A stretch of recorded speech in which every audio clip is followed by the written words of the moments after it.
of legend.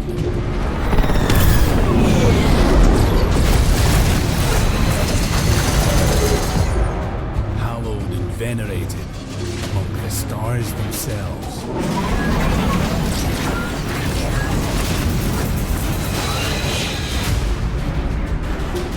For those bold enough to join this gladiator's pantheon, this gallery of champions, there is only one rule that matters. Winner stays on.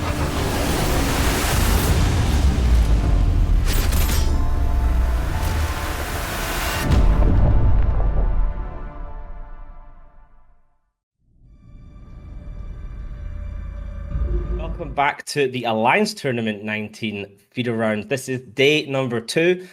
We are got a whole bunch more exciting matches for you today. We saw a couple of good ones yesterday, a couple of questionable comps being brought as well, of course, and a number of teams going home, a number of teams securing their spot into the main event later this year.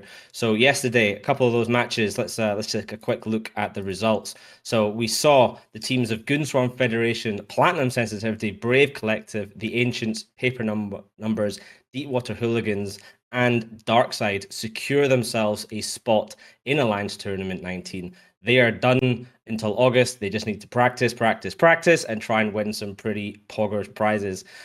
Some other teams didn't do so well. They dropped those matches and they moved on into the elimination brackets, essentially. Now they're in a situation where they do not win and they go home.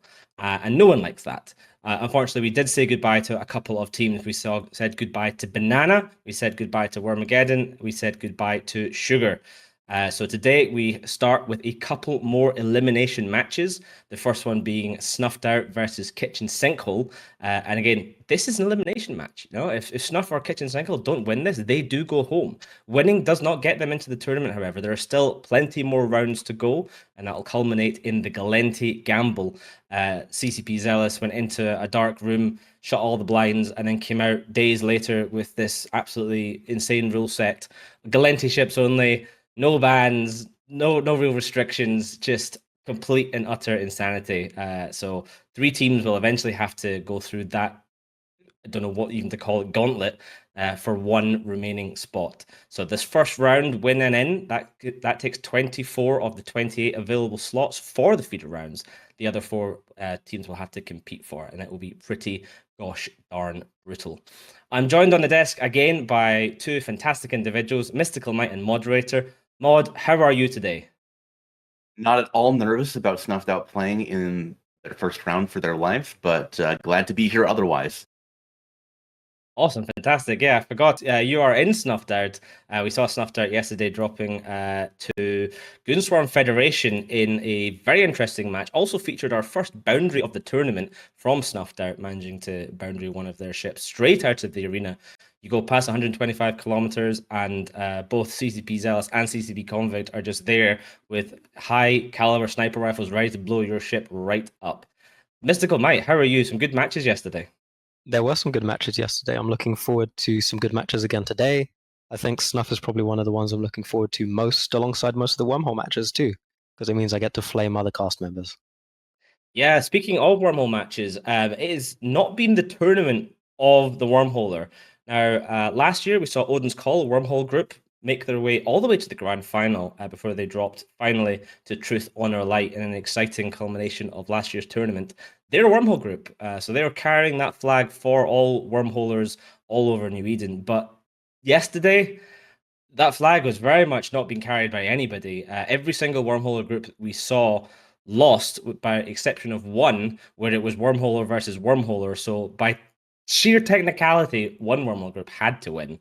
That's just like, there's no other way around it. Wormhole candidate CSM Mark Resurrectus will be with us later on, and I'm sure you'll have some choice comments to that. Moderator, what do you make of the struggle that we've seen from the Wormhole group so far? Well, you have to understand that, you know, some of the Wormhole groups are there because they just can't compete with the rest of the teams. So naturally, that's why they have to go to their own little area. No, in all seriousness, there has been kind of a history of Wormhole teams going very deep and doing very well. It just hasn't been their year so far, but we have 3 entire more days of matches, and I'm sure a few of them will make it to the main event. Yeah, I have hope. Wormhole groups tend to be, pretty high skill. They love a good bit of farming, of course, but a lot of the sort of PvP that exists in wormhole space is pretty intense. So I do have faith that some of these wormholers will pull something together. Our first 2 matches will, in fact, feature wormhole groups, and then we see later on today we see Hole Control, who will go up against Rusty Hyenas clan. So wormholes, you have a chance to pull it back. Day 1 wasn't the day of the wormholer. Perhaps day 2 will be WWW for all of the wormhole groups. We have just a few minutes now until Snuffed Out versus Kitchen Sinkhole, so let us take a look at the bans for this match.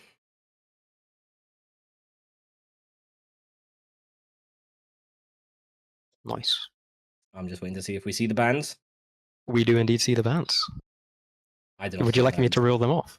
Please, I did not see them. Okay, the Snuffed Out bans are the Scalpel and the Deacon, and the Kitchen Sinkhole bans are Blackbird and Eros. Interesting. Moderator, what do you make of this? So Scalpel, Deacon, interesting set of bans banning out logistic frigates, question mark?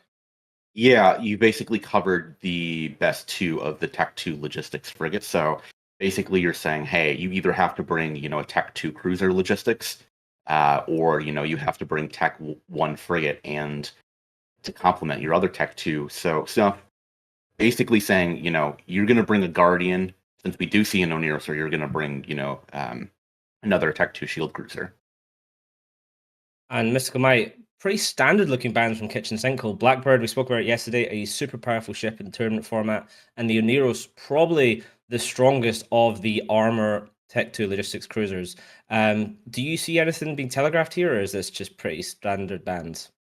One of the bans looks like it's just them trying to counter one of the snuff comps that they brought before. The first snuff comp that we saw had 2 Blackbirds in it. It didn't perform well. They lost. But it's maybe something Kitchen Sinkhole don't want to go up against. The Oneros ban is interesting because Snuff haven't used an Oneros so far in the tournament. They've used Guardians and Tech 1 logistics frigates, not using those Tech 2 ones that they've banned out in this round. So I don't know if it's necessarily like dealing with any particular Snuff comps or if it's just something they've practiced against and they want to force Snuff into a slow moving comp, so they're removing the Logi frigs and the Oneros. Awesome. Well, it is time to head over to the arena for Snuffed Out versus Kitchen Sinkhole and our casters Mark Resurrectus and Fearvina.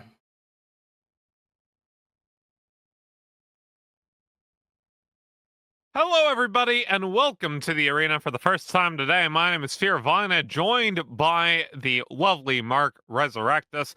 And on the red side, we have Snuffed Out. They've brought, it's almost a pseudo-dad comp. They've got some medium, long-range guns on their Astartes and Absolution, but importantly, they've got 2 curses and not a whole lot of low-end DPS. Meanwhile, Kitchen Sinkhole, what have they brought, Mark? Yes, thank you, Fear. Kitchen Sinkhole has brought to counter the Astarte and Absolution. They've brought dual Nighthawk with a host of other shield ships. We have a shield brawl comp. Those Nighthawks are fit with heavy assault missile launchers, and the game is now afoot.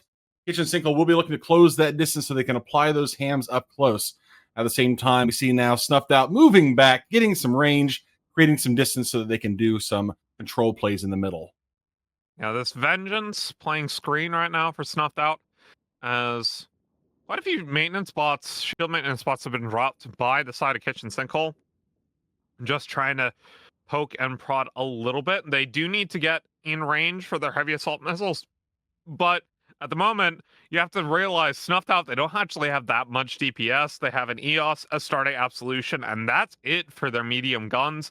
Very different to the pseudo-dad comps we've been seeing from other teams, such as Platinum Sensitivity, that focus on, 8 ships, all with medium guns, plus an Oracle, so has large guns on that one. Either way, a little bit of damage going on a barrel in the Drake Navy issue right now from Snuffed Out, but meanwhile, these frigates from Snuffed Out, their carries, their Confessor, are being chunked out a little bit, but the Drake Navy issue is going down pretty fast. He still has a Scimitar on top of him, though. But with the Curse news coming out, he's not going to live that long. Yeah, Kitchen Sinkhole's DPS is kind of all over the place right now. They've gone back and forth between the Confessor, the carries, the Vengeance. This Barolt in the Drake Navy will drop as soon as he gets into armor. These Drake Navies not especially well known for their armor tanking prowess. But as I say that, he's just barely holding on, but he's right in the thick of it. He will not be long for this world. At the same time, the carries from U Millennium and Snuffed Out is now taking, well, I said that, was taking some armor damage and is now back up to full. So Geralt looks like he's about to drop. And Kitchen Sinkhole really just needs to find a focus in this swarm of Snuffed Out ships and pick something that they can nail down.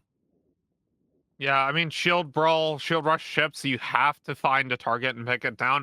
You typically start from what is the most efficient ship in terms of DPS per EHP, and then you move yourself down that list. But starting on the low end on these utility ships feels like a little bit of a mistake, especially because they haven't really been able to catch much with their low end quite yet. They have a Hyena, they have a Jackdaw, they should be able to get on top of somebody. With the Clerical Navy issue already being chunked out to half health, this curse of Duckslayer finally getting some damage on top of him, but he's going to at least get this Clerical Navy issue before he goes down, if not more.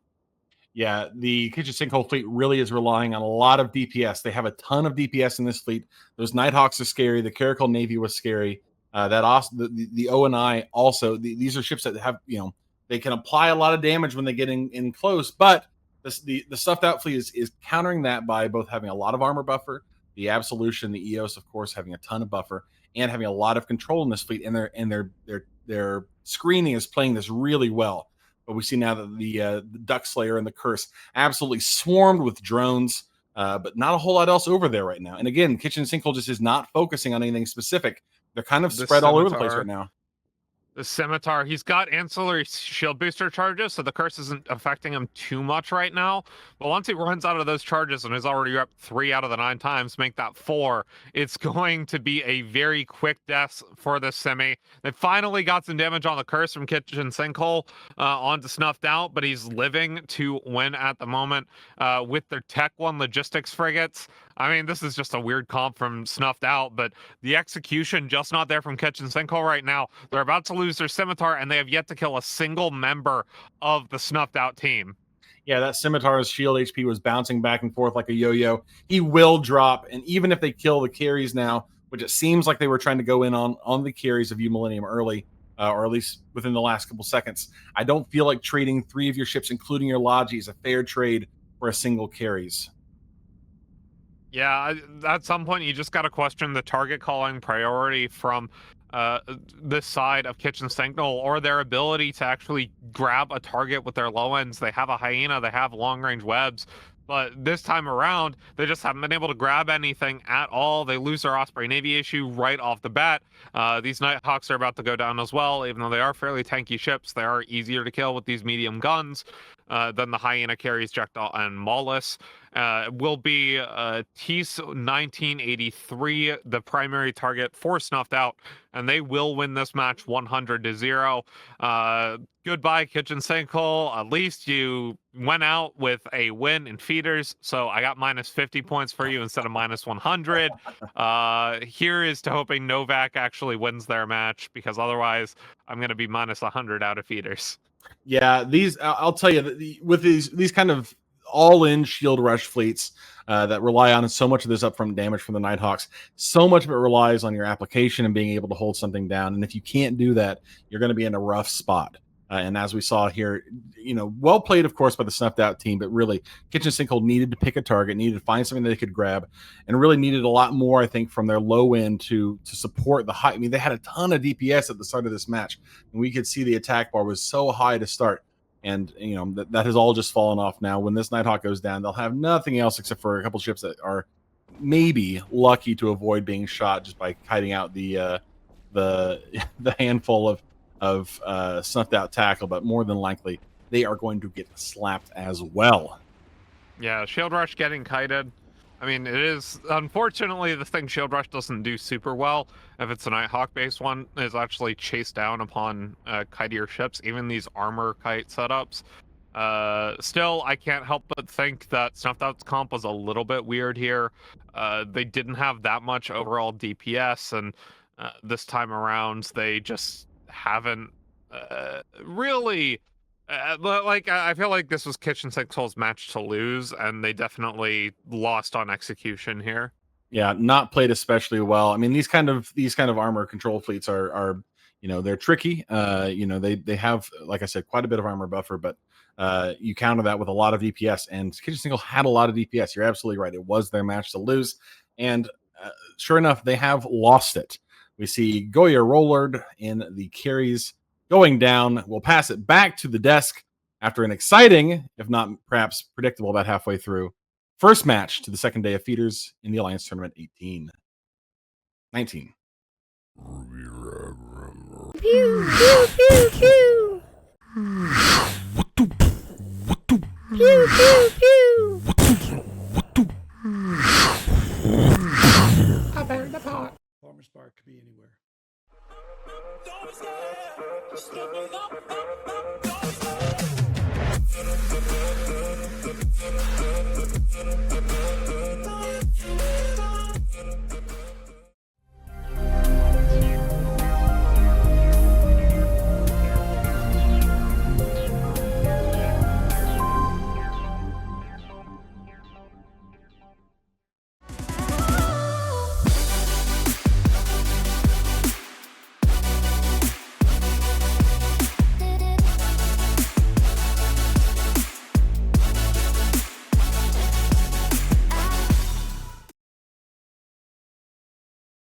Snuffed out there, securing themselves continuation in the feeders for Alliance Tournament 19, Mark, over Kitchen Sinkhole, who perhaps should have brought a plug to stop everything draining straight down the drain out of the tournament. They are gone. They are done.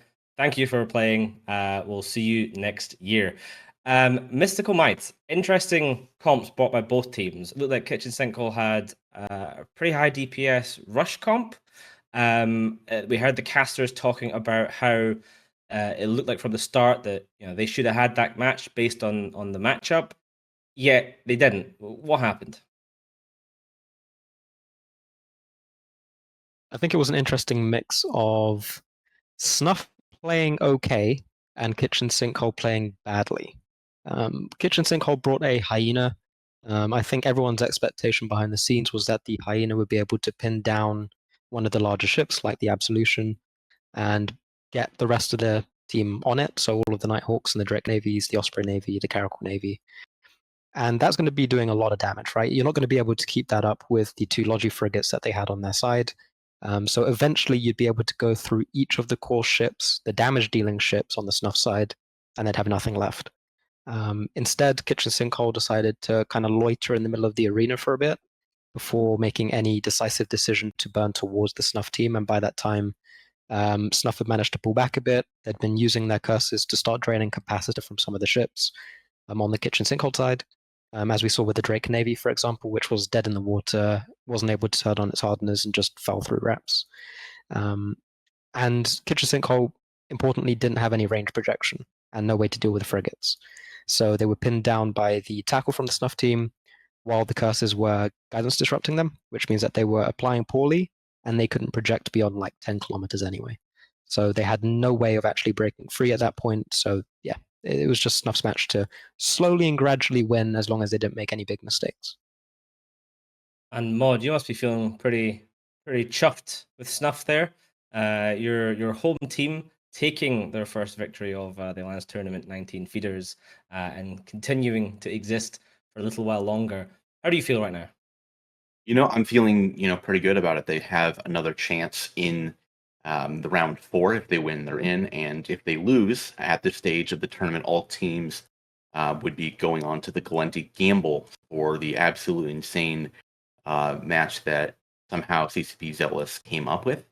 But on the whole, I'm glad that they're moving on. Awesome. And I wanted to also ask you a little bit about how, because you've played in a bunch of matches with some pretty high-end teams over the years. When you warp in a situation like that, you have this kind of this DPS rush comp. One of the most important things at that point is target calling. So how does that normally go down from when the team lands in the arena? So you land on grid. You look at the ranges that you're at and that the other team's at. You look to see what kind of weapon type they have fit, and then you base your decisions off of that. Then you assign individual pilots and players to say, hey, this is going to be our general kind of game plan, adjust as we need. tackle, here's what we want you to get on top of. ECM, this is what you need to lock down. Damps, you need to mitigate target ranges on these ships. And it's a lot of just assigning different roles to your players that should know their ships and understand their capabilities.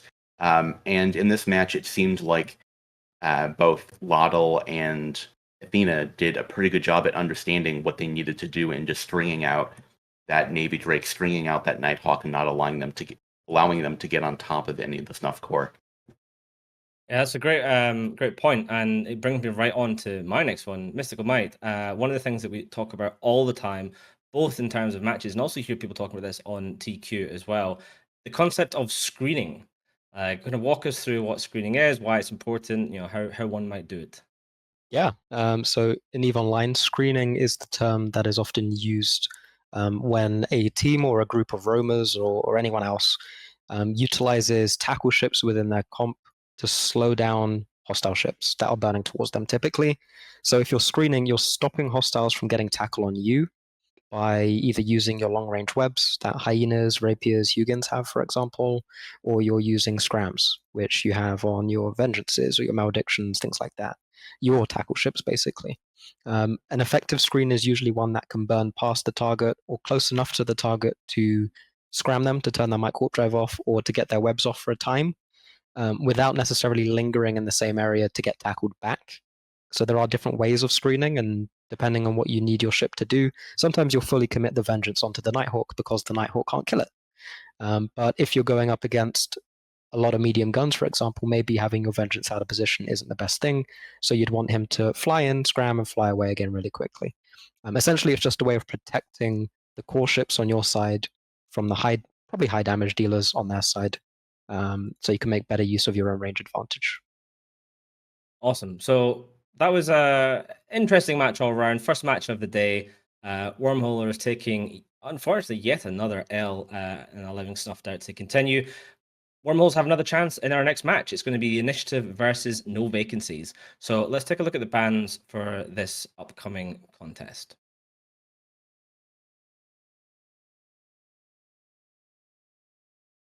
All right, so the Initiative banning out the Balgorn and the Blackbird. I think, again, Blackbird becoming a super common ban. We're really seeing this one getting chosen all the time. Balgorn also kind of common. We saw a bunch of them yesterday. And then Novak banning out the Scimitar and the Kerries. Perhaps a bit more interesting set of bans there. Moderator, what do you think about these bans from Novak?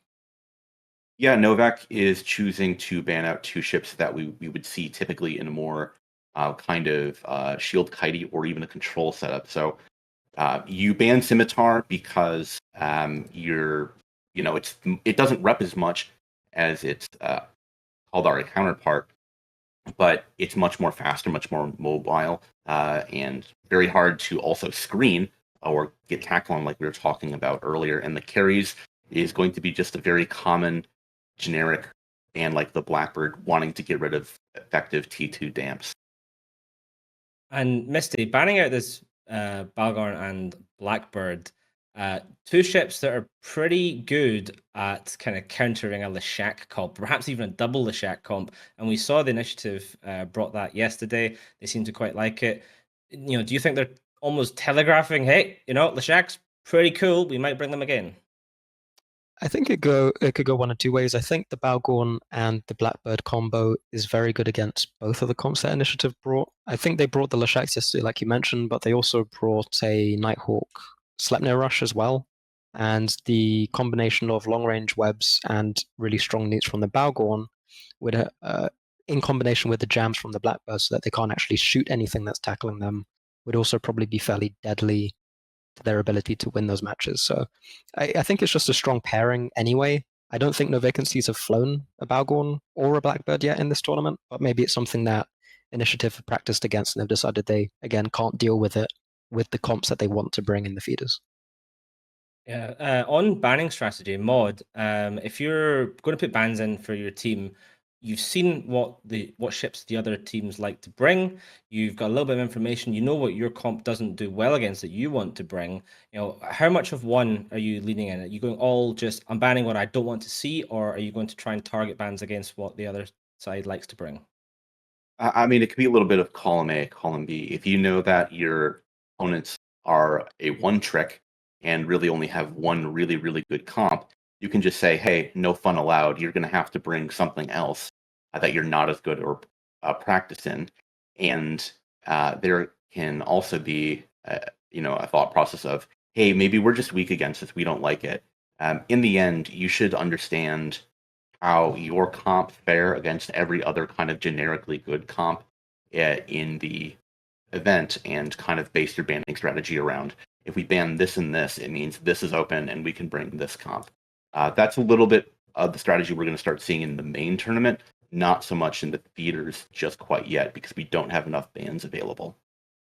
Yeah, we have only 2 bans for each team, and the way the banning system works in Alliance Tournament 19 is both captains submit 2 bans completely blind from the other team. You just submit them. You say, hey, we're banning those ships. If those ships happen to contain any duplicates, then you get what we call trickle bans. So if you both choose to ban a Balgorn, then you would have a 3rd ban. If both of you choose to ban, say, Balgorn and Barghest, then you both would get 2 more bans. If they all happen to be the same as well, then, cool, maybe try to be more original, but there's no more bans after that. So there's a potential for a maximum of 4 bans per side, with a total of 6 possible ships maximum being banned in each match. This is different from the main tournament. It's less bans, which means it's a little bit easier, in my opinion, to not be banned out of comps. The number of ships available in EVE Online compared to, say, 10 plus years ago when 2 bans was the common system has obviously increased, and there's a lot more opportunities to go off the wall and bring some interesting shenanigans. But I think we're almost ready to go to the arena, so let's hand over to see the initiative go up against No Vacancies with our casters, the Basilisk and Theronth Valarax. Hello, everybody. Welcome to the arena. I'm joined by, for the first time, Theronth Valarax from Volta, obviously a top 4 team, so they can just sit back and relax and watch with the rest of us as everyone battles out. How's it going, Theronth? Hi, pretty nice to be here. Sadly, I'm not playing this tournament, but I'm going to be looking at the guys and cheering from the sidelines. So it looks like Dark Shines is pretty much in touch with his inner Triglavian because they brought Leshaks again.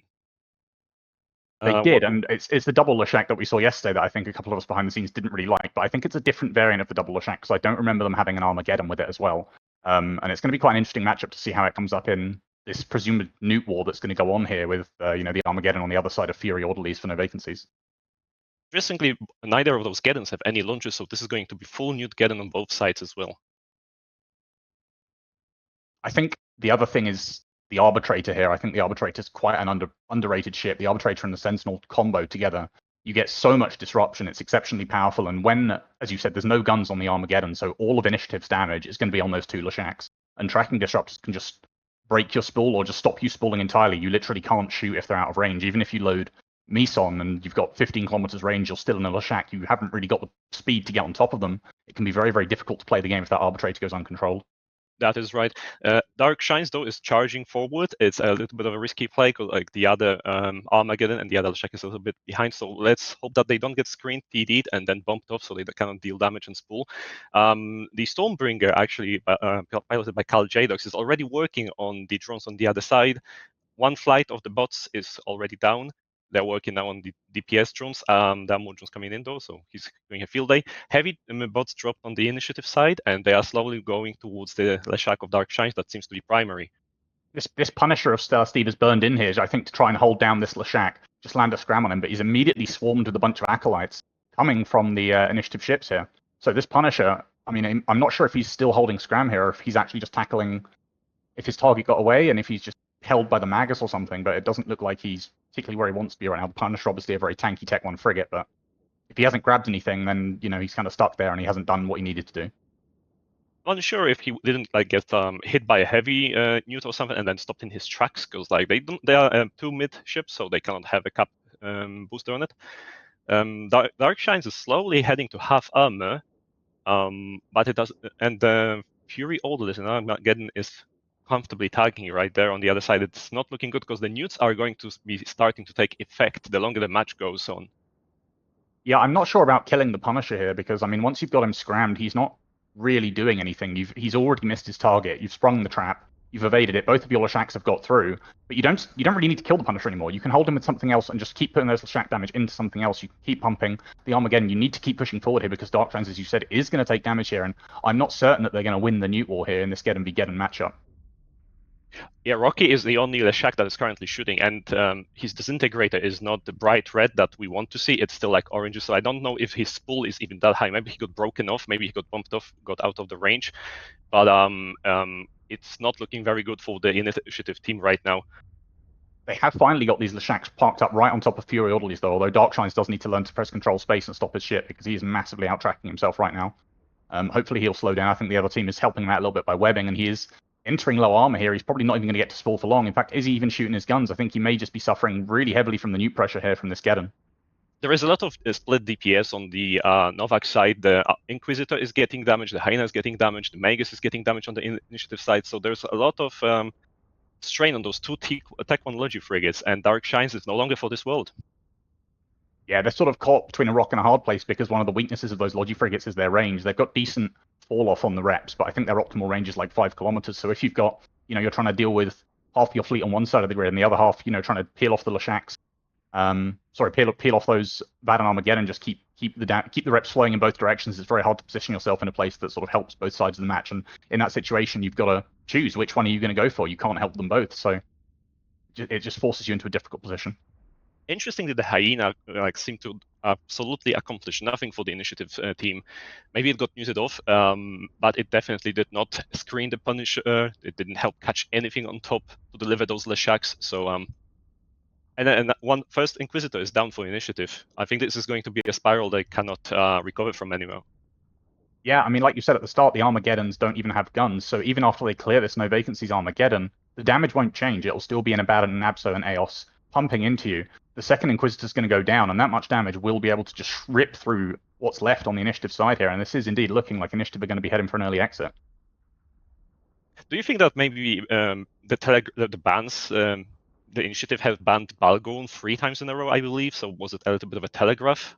And No Vacancy were really smart to capitalize on that and prepare for this very top-heavy, even heavier than in the previous matches version with the Armageddon on top. Yeah, I think it's possible. I think, seeing the Balgon ban, Balgon, when it comes to Newt Wars, is just such a terrifying prospect because you can't really Newt it out. If it's got Gnosis, it'll always win. So you've got the range on the Armageddon, and I think Initiative were hoping to use the range Newts on the Armageddon without the presence of a Balgon on the other side to screen it, and just push in and get the Lashaks on target, but it hasn't really worked out. As you said, the Hyena not really making much progress. The Vengeance, I don't think I saw the Vengeance go particularly aggressive at the start. And this double Lashak comp, you can see when you land, you've got a little bit of time. There's an Arbitrator and a Sentinel. You know that your 2 Lashaks are not going to have much range, and you need to get pushing in ASAP. That's right. And at the same time, I'm pretty sure that those Sentinel and the Arbitrator they didn't bother even with GDs. So that Lashak with Occult is going to be like 3k maybe. And added the new pressure on top, I don't think this is a fun time for the Zoria enjoyers over here. Yeah, I got to be honest. I think Alex Katsuo in the Sentinel's probably having a great time because from my experience in scrims, when you come up against one of these comps like this where it's got like 2 really heavy gun battleships and you're flying like a little Sentinel and you're tracking disrupting them both and you're just zooming around them at like 3 kilometers, like, you will never touch me. You can't touch this, and that you can see them red boxing you. They're trying to kill you, and they just can't hit you. This pathetic little 5-point ship disabling both battleships. It's such a powerful feeling. I'm really curious as to the Lashak on either side. Well, really, that was only initiative, my bad. But I'm really curious if they even had the cap transfer, because due to the magic of cap transfers, they can alleviate a little bit of a news pressure. Maybe that would have given them a little bit of easier time. And as I say, that the other initiative Lashak bites the dust. Pretty red explosion. Yep, so it's just going to be clean up now for No Vacancies, and it's looking like it's not even going to be a single point on the board for the initiative here, with just minimal damage left. The Armageddon of Fury is surely going to pick back up now, and it is going to be No Vacancies eventually continuing on, I believe, to face Snuffed Out. I think it's next Sunday. We'll have to double check the schedule for that, but I think those teams will match up against each other next Sunday, and I believe the winner of that will advance. So that'll be one to watch for sure. It's really nice to see a Wormhole team advance and take on another medium-sized group like Independent Initiative Alliance. Even though they've lost, I have to give a shout out to the Stormbringer choice because I think it's very nice. We are seeing a lot of Inquisitors, a lot of Deacons, and Logi Frigates in general. Those teams, they tend to generally rely heavy on the armor bots, so having that Stormy zap them safely from 80 kilometers away, or even 120, I think, is the snipe strike range. You can do nothing about that, and this is like a really important part of the of your composition to keep those Logi frigates alive with all your bots. Yeah, for sure. When it comes to Logi frigate comps, most of their, like the tank of the Logi frigates isn't in raw HP, it's in mitigation with their size and their speed. So relative to their HP bars, the impact of Logi bots is far, far greater. So like you say, the Stormbringer to zap those drones can be super, super impactful. And yeah, it was a really smart choice to bring it, but yeah, it just wasn't enough to swing the match in this case. Good idea, didn't pan out. I think for the Armageddon of Master Torin to go down, surely but slowly. He's actually taking his sweet time to die, so maybe he's, oh, as I said, that he just chunks straight to the structure, and off he pops. Yeah, congratulations to No Vacancies. They've made it to the second weekend. Unfortunately for Initiative, they are knocked out. Let's send it back to the studio. Guys, stop being casual. They're really bad. We should not lose anybody to this. Warp off. Warp off. Take the fleet warp. Everybody warp off. This is really, really bad execution. I'm very disappointed. Another great haul back from Amar. Damn, I'm thirsty. Ah, that hits the spot.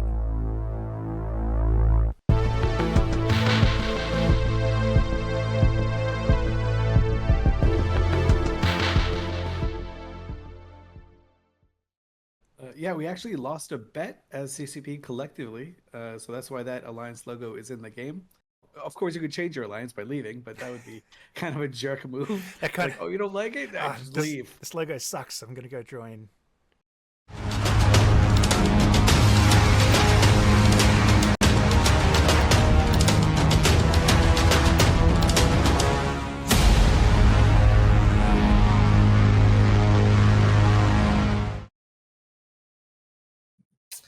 No Vacancies finally finding room at the inn as they win over the Initiative and secure themselves still further deeper into this feeder round. Of course, the Initiative, we say goodbye to them. They are out for now. We will not see any more of them. Of course, that means their pilots no longer have a team to compete for an Alliance Tournament 19. Perhaps they could merc for a successful team that has maybe made its way into the main tournament. An example being Goonswarm Federation. That would be a team that perhaps could look for pick up some extra pilots. You never know. I'm sure those two teams in the past have worked between each other.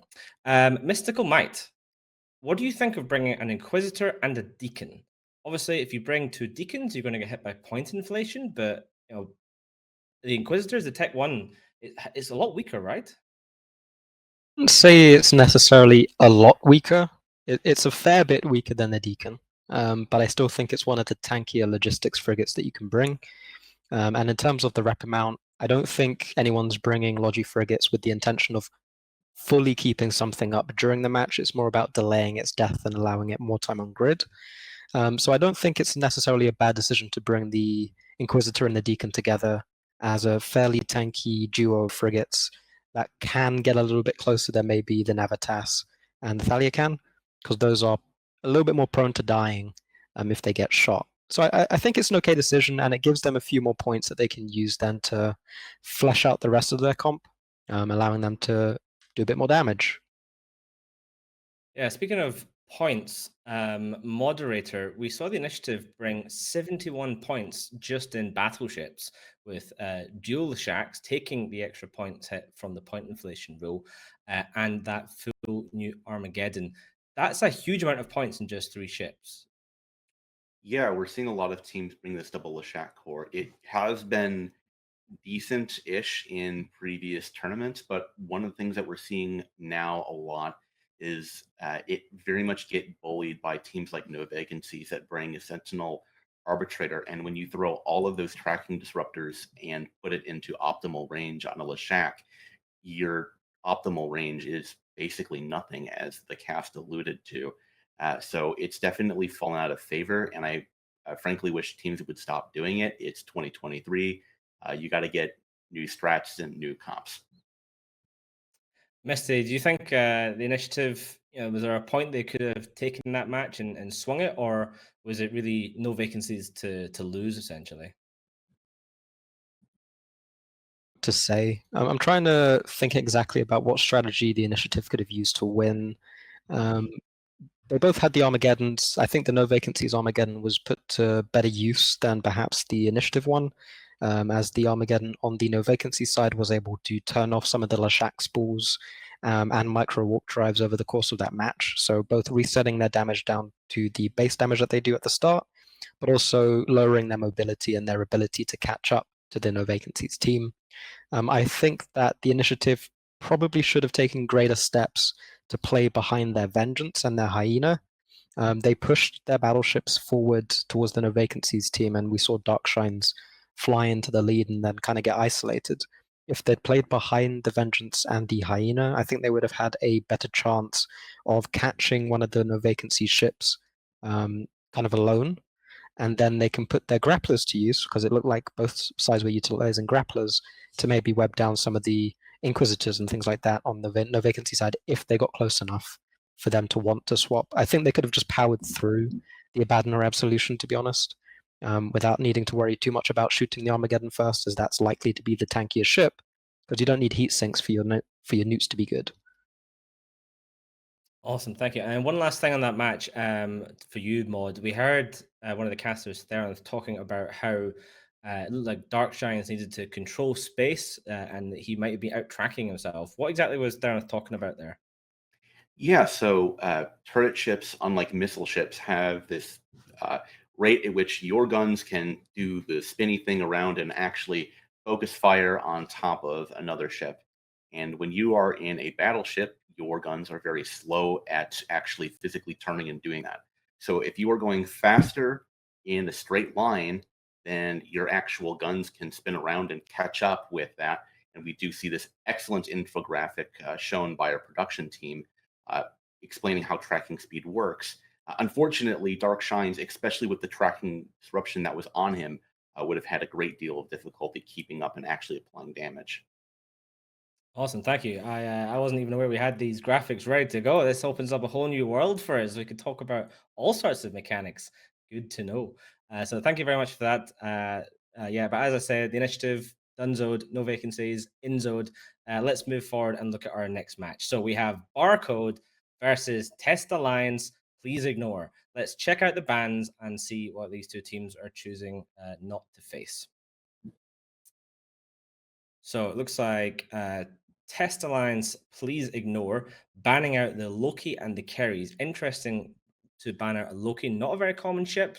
It's quite heavy in points as well. We don't see them super often. In fact, usually the Russian teams tend to field them more than the rest. But again, interesting ban. And then Barcode banning out Balgorn and Curse. So E-War is not their forte. Mystical Might, any further thoughts on these bans here? It's interesting to see the Loki ban come out from Test. Maybe they've been scrimming against some of the rush comps that we know about, like the Nighthawks, Sleipnirs, Lokis, things like that, which we've seen in previous tournaments. I don't know how effective they would be in the tournament this year, but perhaps it's something they've tested against and their comps haven't done too well against the combination of high damage from the hams and the long-range webs that Loki possesses. And the carries, I think, is just going to be a standard ban alongside things like the curse in this tournament, just because with the rule change to damps only being able, or E-War in general being only allowed on ships that have bonuses for that E-War, you're limiting the ability for other teams to bring damps that will cripple some of the comps that you may be able to bring. And the carries is just a strong ship anyway. Exactly. Any further thoughts on these bans from you, moderator? Yeah, I'd like to see kind of the Balgorn Curse ban is basically saying we really, really hate newts. We really don't want to get controlled. It's also a setup that I would bring if I wanted to bring either a kite or a rush setup potentially. Curse is very good at kind of newting out things like Logi frigates that you need. And Balgorn, again, good at using its newts and webs to control rush setups. So I'm interested to see what all 5 members of both Barcode and Tappy bring to this. Yeah, this could. I mean, undermanned comps are a thing. They tend to not do very well. This is your first time watching the Alliance Tournament in any form, welcome. This is 10v10. This takes place on Thunderdome. These are the feeder rounds. The teams are competing for 28 total spots to get into the main tournament. 4 teams already got direct invites by virtue of coming top 4 last year. That is Truth on a Light, Odin's Call, We from Volta, and the Tuskers. The rest of every team that wants to join, they have to run through this gauntlet. Now, worth mentioning, we have come back to round 1 matches now. So this is a win and in match for these 2 teams. If Barcode win this, they are guaranteed a slot in Alliance Tournament 19. If Test Alliance Please Ignore win this, they're guaranteed a slot in Alliance Tournament 19. So this is one of those moments where you have to think, hey, how all in do we go? Do we want to just go balls to the wall, get our first win, and then we can relax, go back to practicing until August? Or do we try and play it a little bit subtle? I mean, I don't know what the standards of these 2 teams are. Obviously, so Darius from Test, longtime tournament veteran, he's pretty up there with good pilots. Barcode team, they had success in I think Alliance Tournament 15, but we haven't seen them much since then. Mystical Mike, do you have any predictions of what we might see here? I'm gonna hope for my friends in Winterco and pray that Test manage to get through on the first round. I expect that Barcodes have basically quit Tranquility to play entirely on Thunderdome and practice for the AT, because that I think is peak small gang gameplay. But maybe they choke. I think a lot of their members are fairly new to the tournament scene, so maybe some of them boundary. Looking at you, Abu. Awesome. Well, we're almost ready to go to the arena. It looks like Test Alliance Please Ignore are coming on demand, bringing just 9 pilots to this competition. So can those 9 heroes win for Test Alliance Please Ignore, or will Barcode take the win? Let's go to the arena with Mark Resurrectus and Fear of Vina and find out.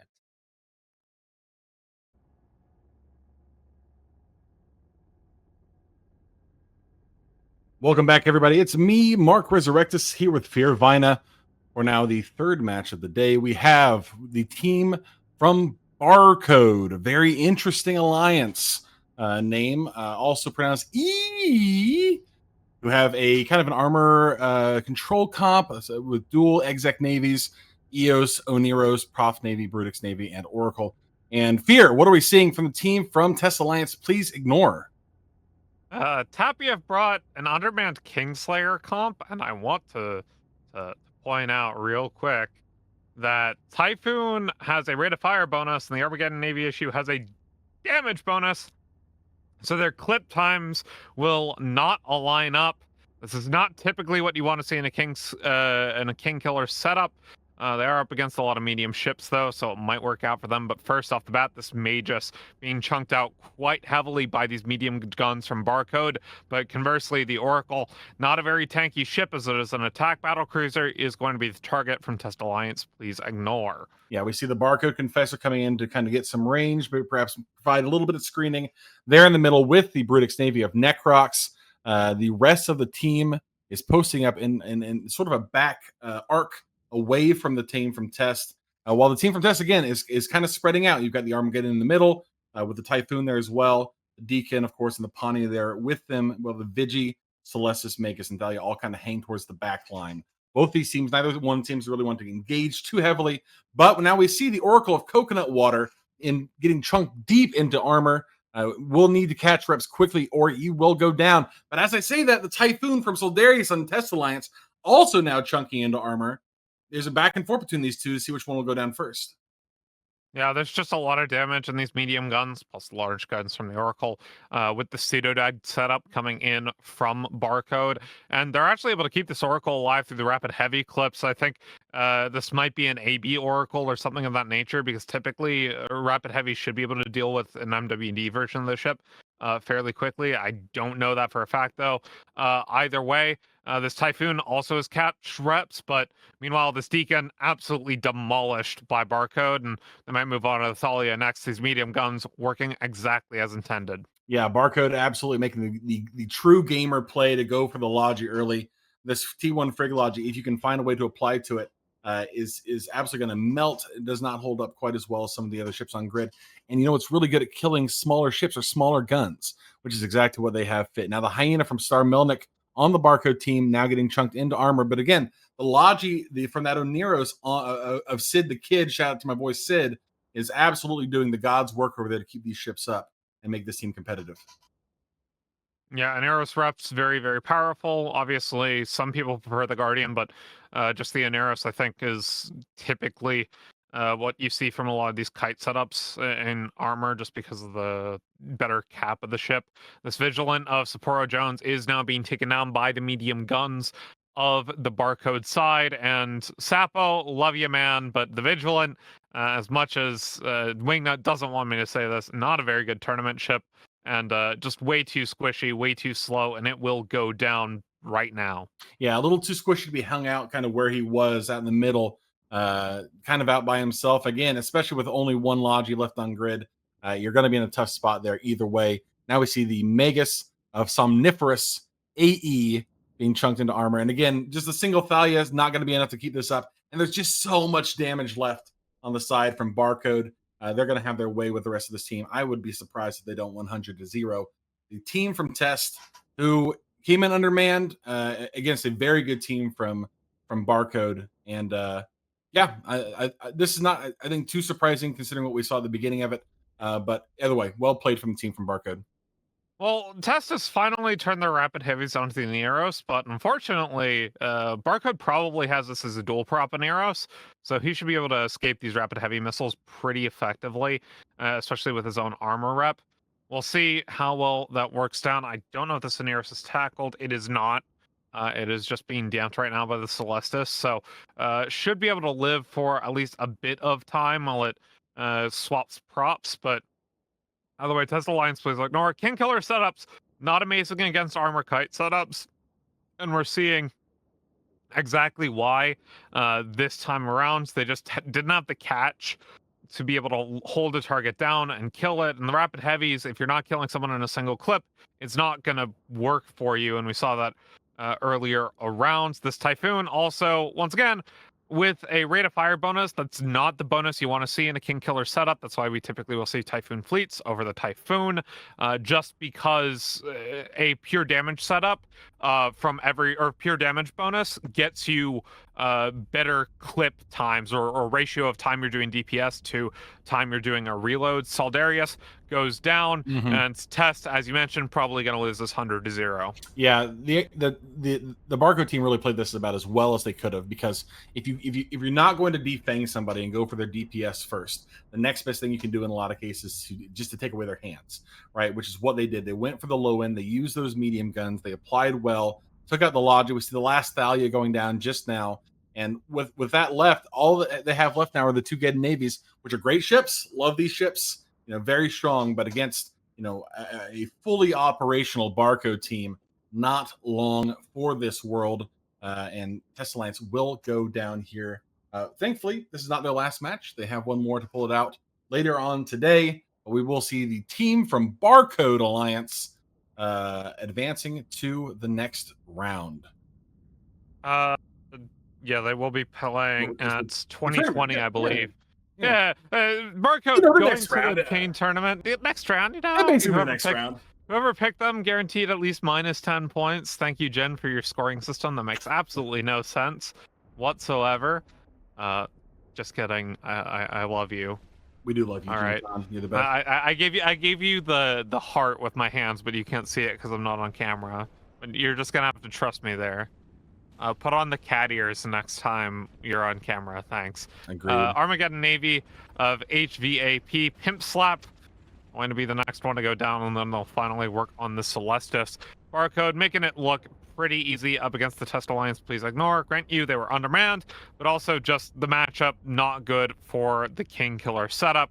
As armor ships really are okay dealing with rapid heavies, especially when you have mismatched clip times like what Test was dealing with there.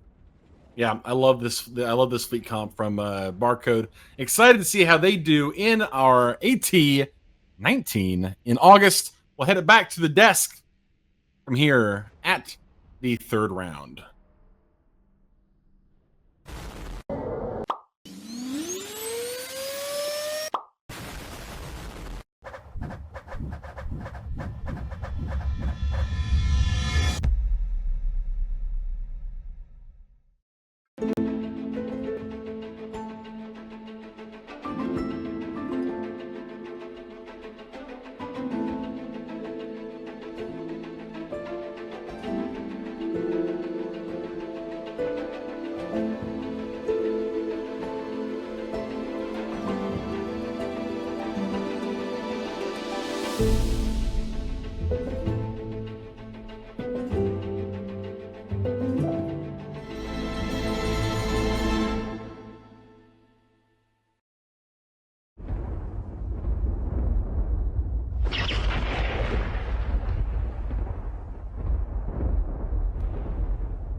Barcode there, checking out of the feeders and into the main tournament, securing themselves a spot in Alliance Tournament 19. We'll see them in August.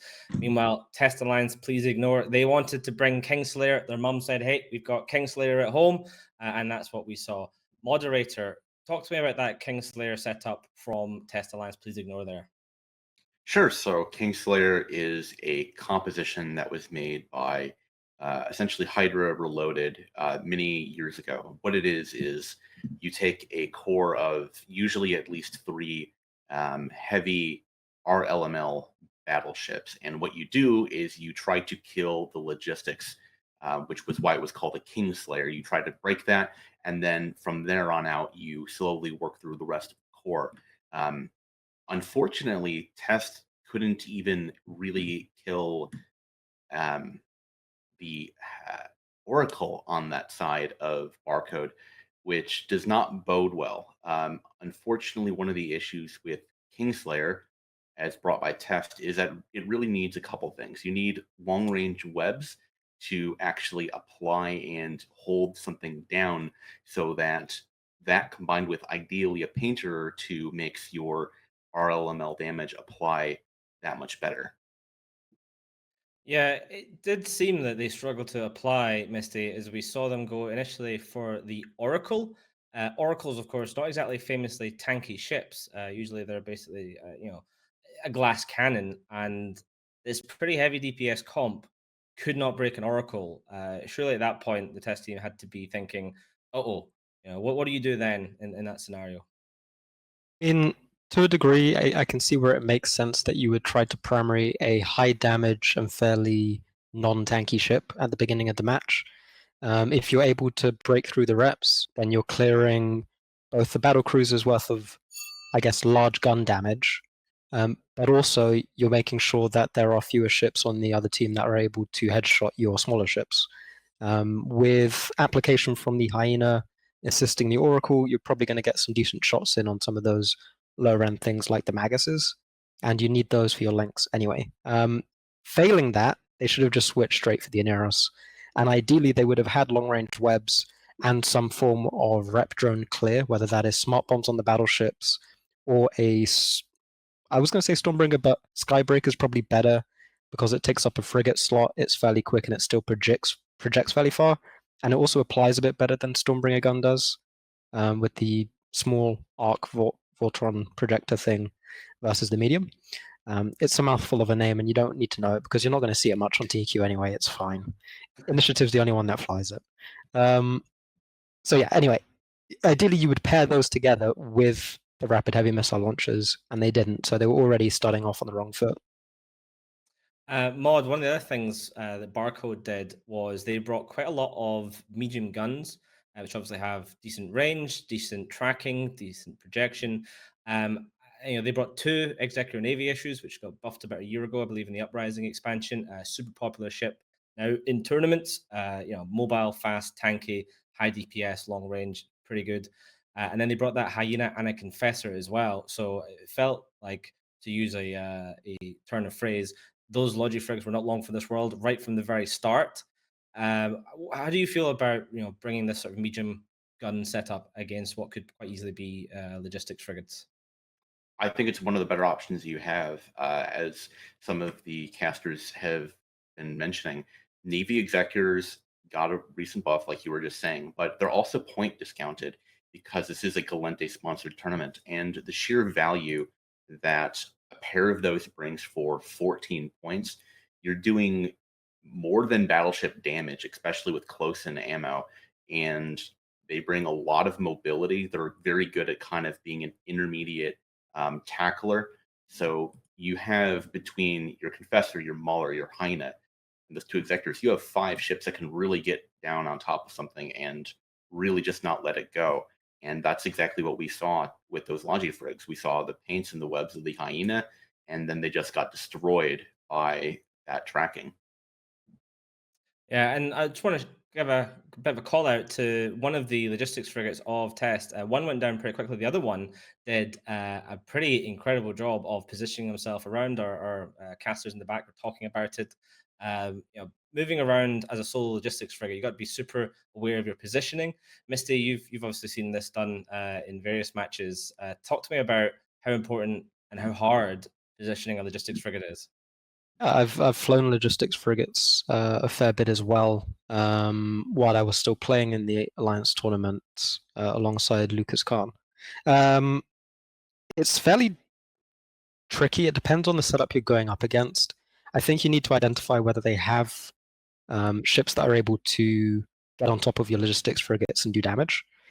First of all, you're thinking about things like sweeples, but then you also need to think about maulers as well, not necessarily as damage dealers, but as ships that will have newts that will just want to follow your logistics frigate around and basically delete it from the game by reducing your ability to rep things.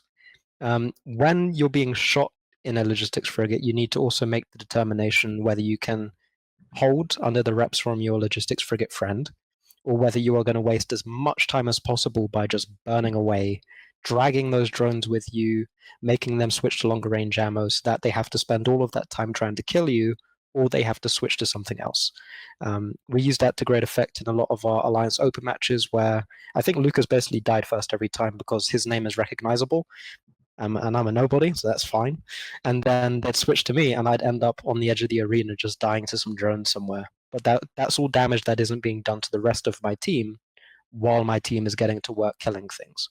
So it's just about clear communication with your logistics friend, and also understanding how much you could achieve alone on based on what the other team has on grid. Awesome, thank you. Yeah, it's pretty hard. I've done a bit of logistics frigate piloting and mainly practice matches, and it is pretty intense. You don't have a good line of communication with your other partner, and yeah, the lack of range compared to the tech to logistics cruisers means that positioning becomes so giga important. All right, let's look at our next matchup of the day, which is going to be Till Doomsday versus Literally Triggered. And again, this is a win and in match.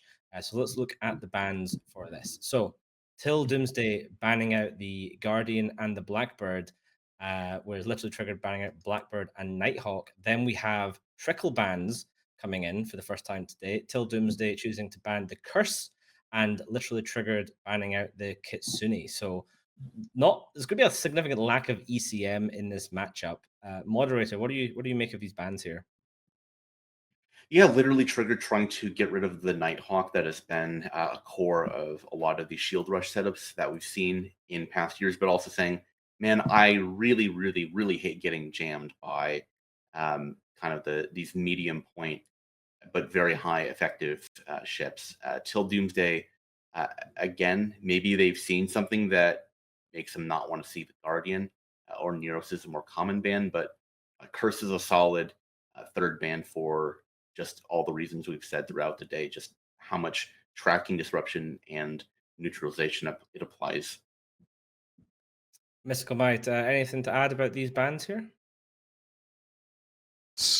I know that we usually favor the Aneros on the desk whenever we're talking about the Armor T2 logistics, but I do think the Guardian has a fair place in the online tournament scene.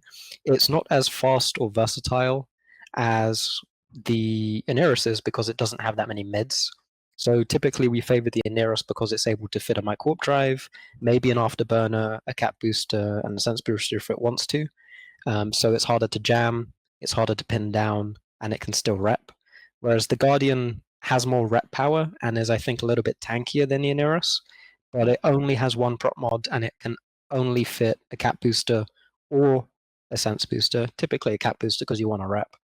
So it is more susceptible to jams, which is where you may see the Blackbird ban come in, if you're trying to field it, right? I don't really know what it suggests about the Literally Triggered no, sorry, the other team. Not literally triggered till Doomsday, I believe, were the ones that banned the Guardian. I don't know what it suggests about what they're going to be fielding, because if they can deal with a Neros, I'd imagine they can probably deal with the Guardian eventually. It would just maybe take longer. So I'll be interested to see what they come up with. As will I, and it looks like, just looking in Twitch just now, we have the predictions are currently being run by the incredible CCP Convict. So make sure you gamble away your Twitch points and see if you can win more Twitch points. At the moment, it looks like nearly 1 million channel points going on to literally triggered, 250,000 going on to till Doomsday. So clearly a bit of a crowd favorite here, RL Trig. It will be interesting to see if that faith is, well placed, or can till Doomsday have a great redistribution of the channel point wealth. Of course, you can take those points and turn them into random Galnet skins in the game, which is pretty cool. Those skins are pretty awesome. And of course, you can keep hold of them and keep trying to earn more and more and more, and then go all in on some match and lose everything later on. Or maybe win again. You never know. So we have just about a minute to go. So I think we can head over to the arena. So the match is Till Doomsday versus Literally Triggered, and we have our casters, the Basilisk and Theron Phalarex.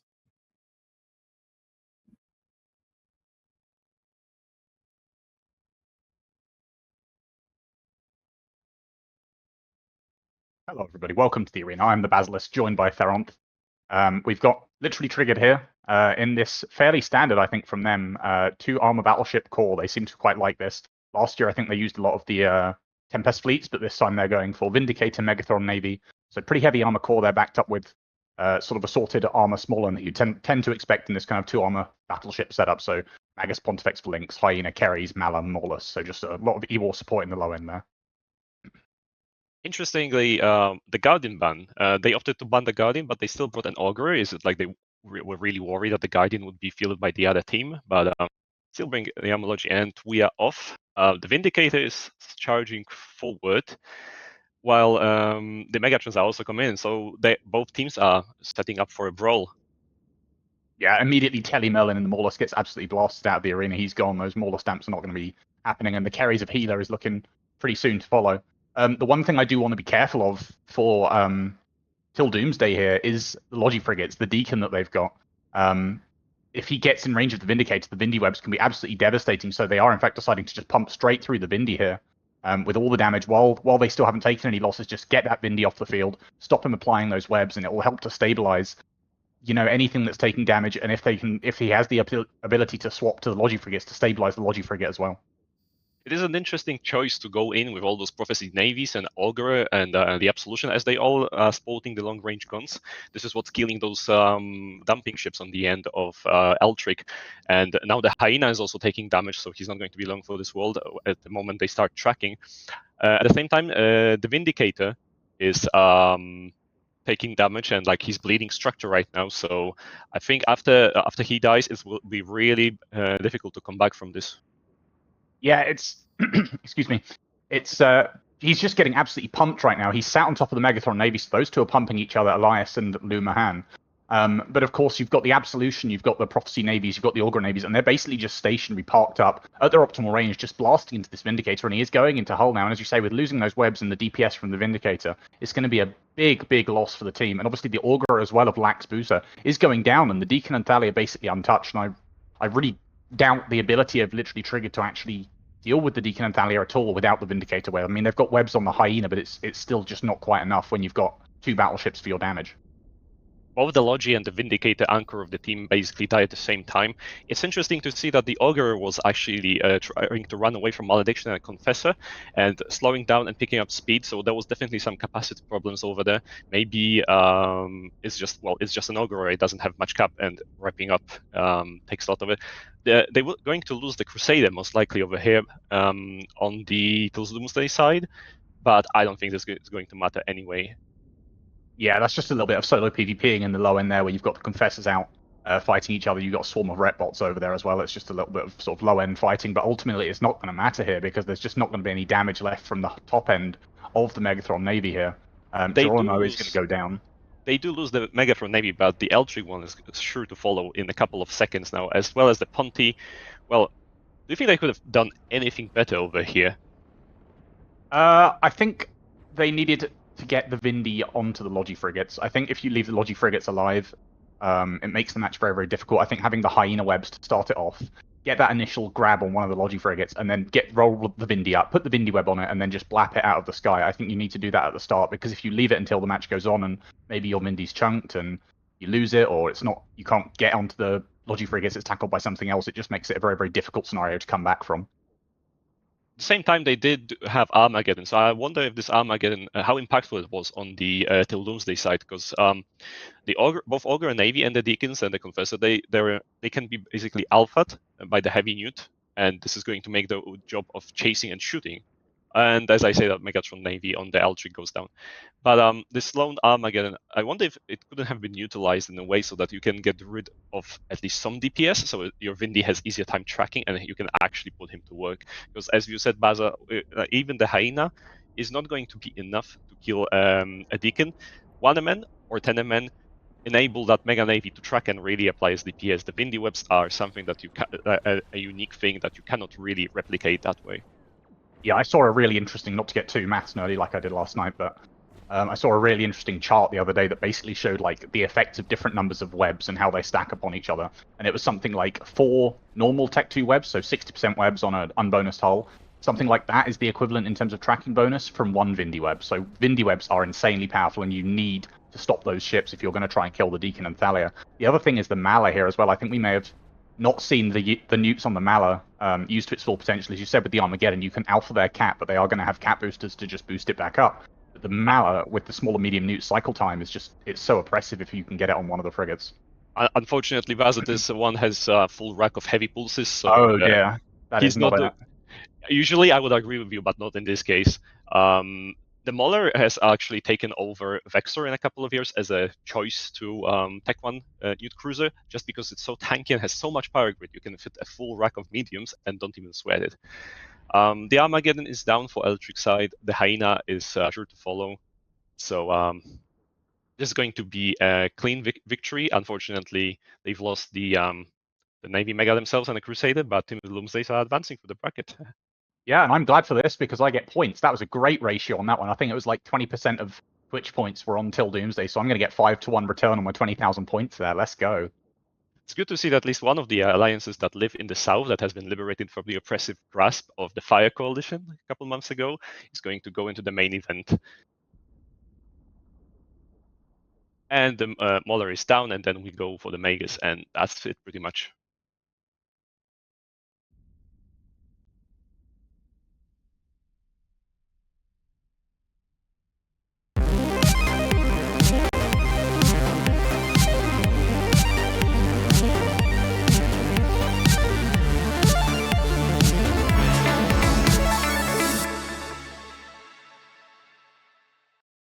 Rain, are you in an armor vagabond or something? No, I've got XLSP. And polarized guns or what?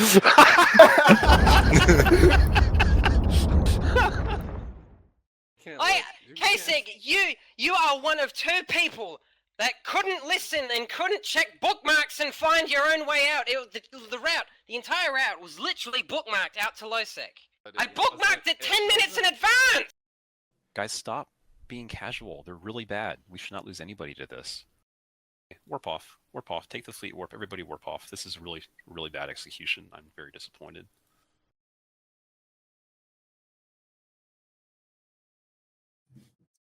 So that's it for till Doomsday, as we won't see them until August, as they take that W over Literally Triggered, securing themselves a spot in Alliance Tournament 19. It was, as I said before, it is win and in at this point for these teams. Literally Triggered, we will see them again. They have the opportunity now to go through a large number of matches and potentially get one of those final spots. It's so good if you win this first match. Like, it's, you know, up to 10 minutes and then you're straight into the main tournament. Like, that's, I can't put it any more easy than that. Like, if you win this match, you're doing well. Otherwise, you're going to have to sit down, focus for potentially a couple more days and try and pull off a couple of like pretty tough wins. We do say 10 minutes, but of course, if it gets to the full 10 minutes, and the teams are tied on points. And we get one of the more fun things about the Alliance Tournament, that is reverse time dilation. So if the teams are tied at 10 minutes, then what happens is normally when we hit tie-dye on TQ, everything starts to go slower down to 10% of normal speed, which is 10 times slower. But in the Alliance Tournament, things get faster. The server starts to just like give the hamsters a little bit of Red Bull and we send them on their way, and they start running and everything moves faster. So when you get to, I think first of all, it goes to 200% tie-dye, which means everything's happening twice as fast. So your modules are cycling twice as quickly, your ship's moving twice as quickly, your things burn out twice as quickly. And this keeps ramping up and ramping up and ramping up to, I think, 750% is the cap, which is 7.5 times faster. Pretty absurd, if I'm brutally honest. Mystical Might, I think we saw last year in the Alliance Tournament the first reverse time dilation match in a long time. Do you think we'll see any this year? I'm thinking a lot of teams are leaning more towards heavy damage comps. I think most teams are comfortable with just bringing as much damage as possible to a grid, and then not quite brawling it out because there's a lot of projection going on in the meta at the moment. But basically just punching each other in the face until one of them falls down is, I think, the general idea behind most teams. I think the time that we were most likely to see time dilation or reverse time dilation was back in the Marauder meta, where you could just sit with Bastion in the middle of the arena and both teams bring a Marauder and then you just punch each other in the face and no one dies until someone runs out of cap boosters, basically, or mismanages a module in the 7.5 speed that they get. I don't think it will be that likely to see tie-dye this tournament unless teams decide to skirt around the edge of the arena and not do much for the first 8 to 9 minutes of the match. Yeah, that's a good point. We used to allow the Bastion module in Alliance Tournament. If I remember correctly, Alliance Tournament 13 was the year of the Marauder. There's plenty of times the match could end with just 2 Marauders, both in Bastion mode, just shooting each other, and it would just start to ramp up, and eventually go to some sort of tie break situation at the end of reverse tie-dye. But I did remember one extremely exciting moment when there was a Paladin and a Golem fighting each other, and the Paladin was out of range, really, of the Golem. It couldn't really project very well, and they're both repping each other.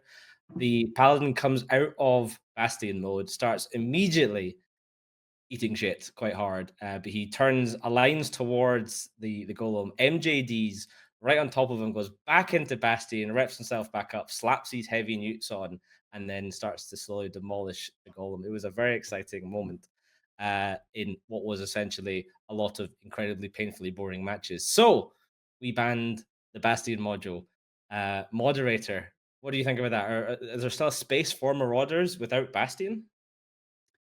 A lot of the space that has been taken by what the Unbastion Marauders has been kind of taken over, by some of the freshly buffed battleships. A lot of them have gotten a lot better. We see some of the Tech 2 Black Ops actually taking some of the space. And frankly, a lot of the Marauders for the points just really haven't been worth it, because it means you can bring 1, maybe 2 of them.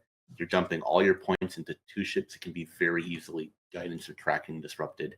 And you often just don't get that much of value for the points it costs. Yeah, now let's take a quick review back of the match that we just saw. So that was Till Doomsday defeating Literally Triggered. Some interesting piloting, perhaps, on the Literally Triggered side that was being noted by some of the casters. It looked like we saw Misty one ship just burning straight in at the start, and he got shreked pretty hard. And then we saw an Armageddon kind of burning around, doing his own thing. What happened there?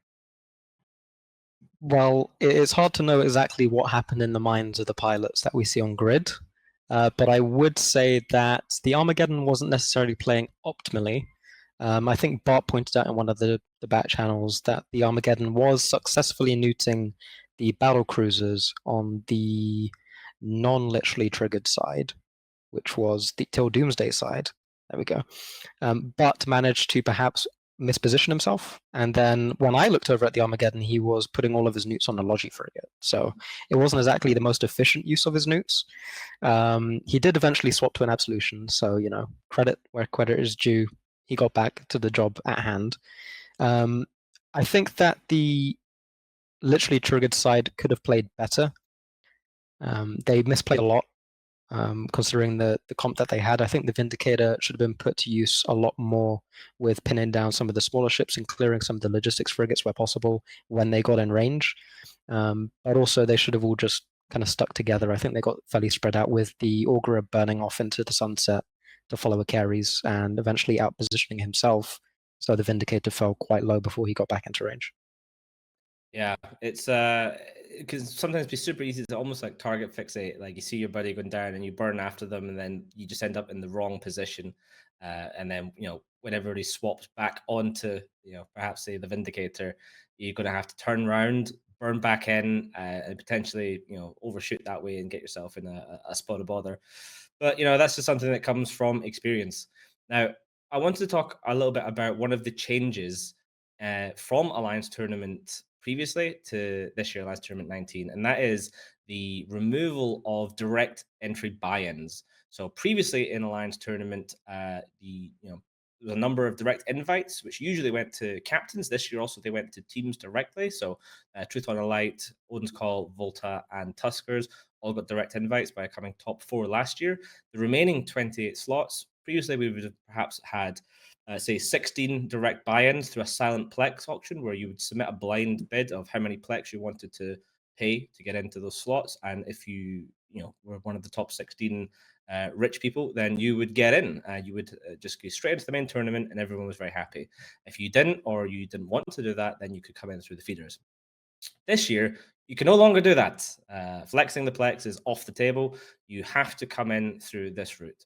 So it means that, you know, if you happen to be a team of below average pilots but above average wealth, you can no longer guarantee yourself straight entry into the main tournament. You have to win at least one match to get through, perhaps more depending if you drop that first one. So I think this is super exciting. I think the quality of teams, 32 teams that have either got top 4 last year or earned their way in through the feeders. I think it's going to be super exciting. We sometimes see these 100-0 matches where one team clearly just is stronger than the other. I don't think we're going to see as many of those in the main tournament. All the teams are going to have some sort of pedigree. Super exciting change.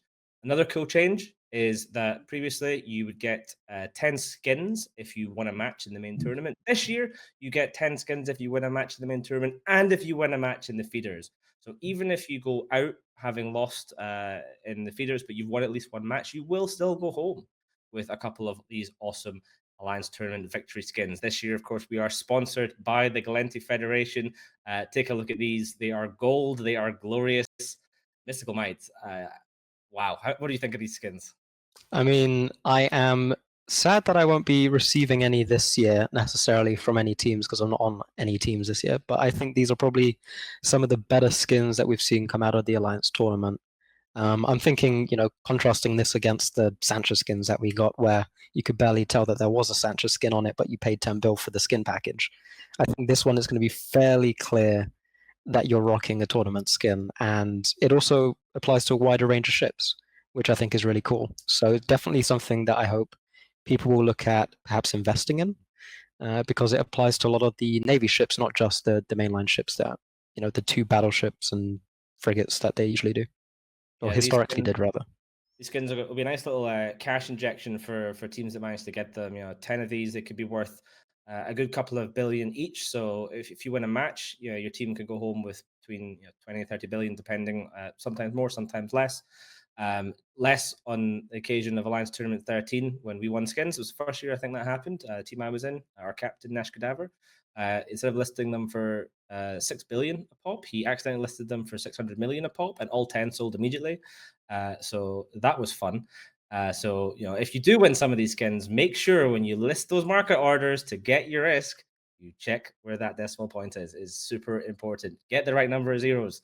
Otherwise, you'll be very, very sad.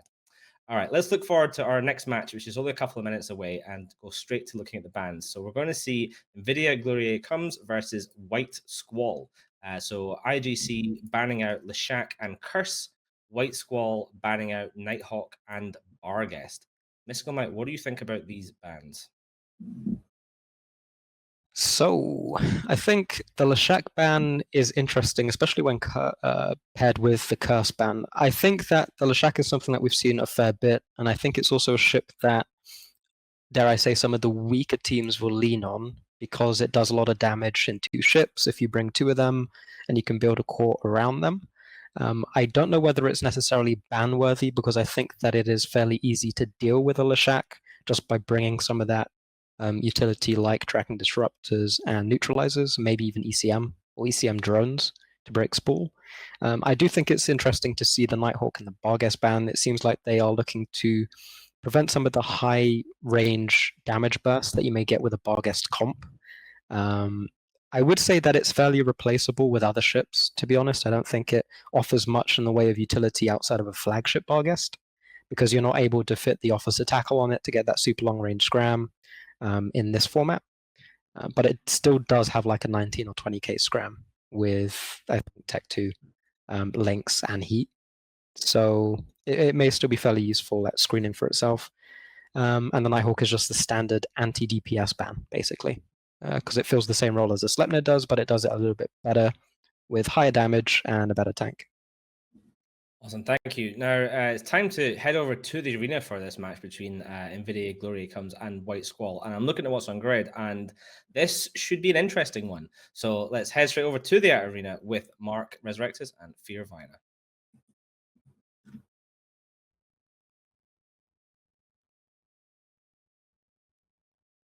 Hello, everybody, and welcome back to the arena. And on the red side, it's Invidia, Gloriae comes, and they've brought a Nightmare and a Macarial and only 6 pilots. It's an odd choice, Sphere. I gotta be honest with you. This is gonna be quite the beatdown, because it's if I know my team comps correctly, this appears to be Shield Rush from White Squall. Although they have a Hugin instead of a Loki, which is an interesting choice. Maybe it's Shield Kite. I didn't take a look at the guns, but it's a Sleipnir. It has to be a Rush, right? I do think it's right. I do think it might be. I'm pretty sure it's an Artie Sleipnir. I think this Oh might my be god, a kite comp. I can't. No. Why? What? Artie Sleipnir. What year is this? I might be wrong. I'm looking. I'm doing a real good inspection on these guns. What? No, come on, man. I mean, I'm just saying it is what it is. You know what I mean, brother? All right. Listen, it's going to get weird. It's going to get weird. It's match 5 of the AT feeders. We have a 6-man team versus a 10-man team. But we do have a Macarial on the grid in the year of our Lord 2023. Magnificent. Honestly, if IGC wins with this Macarial, like, it'll be the most impressive win ever. Not because they're winning 6 men to 10, but because they have a Macarial on their team. And this is not a ship you ever see in the AT. Ever. It is interesting. I mean, I'm looking at both these teams. White Squall has, a pretty standard affair. But look, White Squall now realizing the position that they're in. They're just rushing. Oh yeah, they're absolutely gonna rush. Well, I say that, but then they're like, I don't know. And they're a little hesitant, a little shy. This team from White Squall, not quite wanting to commit all the way across the grid. At the same time, the team from Invidia Gloriae comes just kind of hanging out back here, just kind of feeling out the waters, just trying to get to know them a little bit better. So other ships that we don't normally see, other than the Hugin, which both teams have brought, is the Basilisk.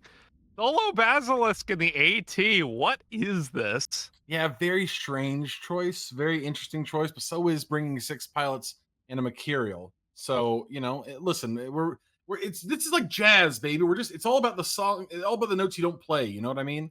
I'm very interested to see how this plays out, but right now there's not a whole lot going on. Just a little bit of feeling here, feeling there, testing the waters. Looks like the Invidia Gloriae comes team will push a little bit on the Hugin. I expect that Hugin will have not too much trouble dealing with that.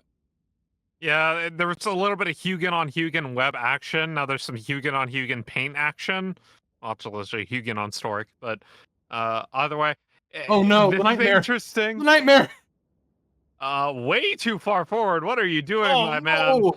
This is a full commit now from White Squall on to the Basilisk, actually, of Jacob Fretwell, and not even this nightmare, as the Basilisk had been webbed down by dear. this Hugin. Oh my. Almost all the way into low shield and in towards armor. I might want to let's talk a little bit about this Basilisk pick, because we don't really see this a lot in AT. Why don't we see the Basilisk in an AT other than, the commentator from Jutsu? Well, I'll tell you what, Fear, it's slow as hell. It does not really fit well. I mean, this is this ostensibly looks like a shield kite comp, kind of, but Navy going down a Rem Gidrain though.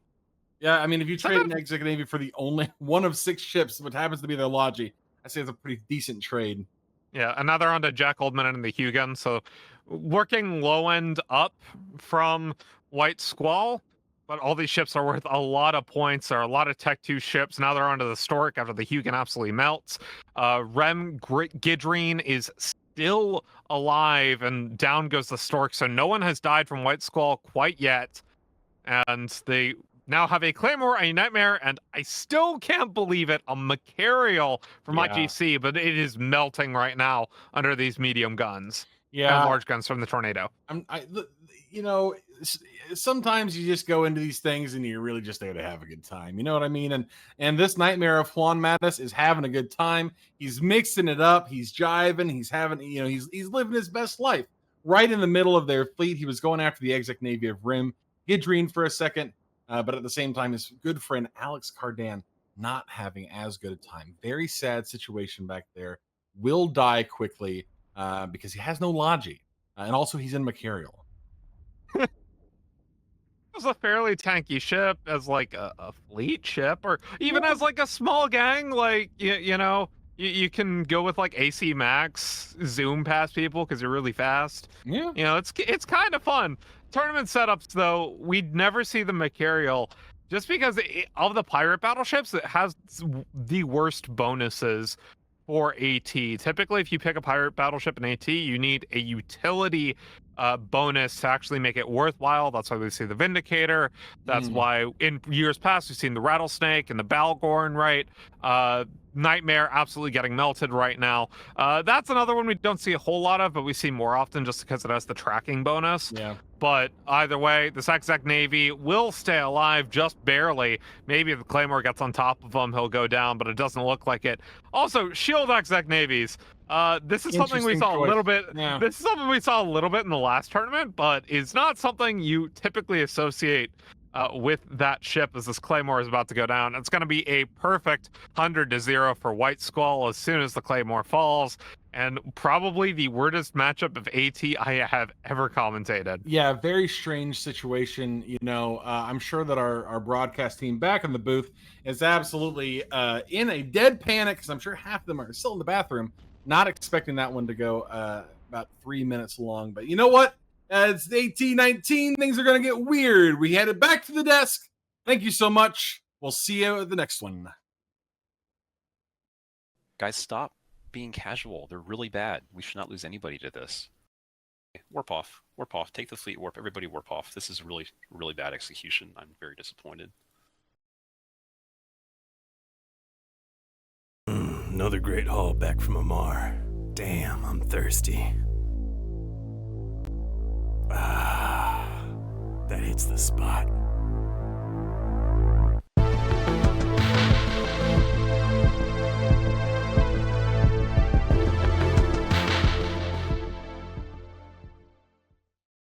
Yeah, we actually lost a bet as CCP collectively, so that's why that Alliance logo is in the game.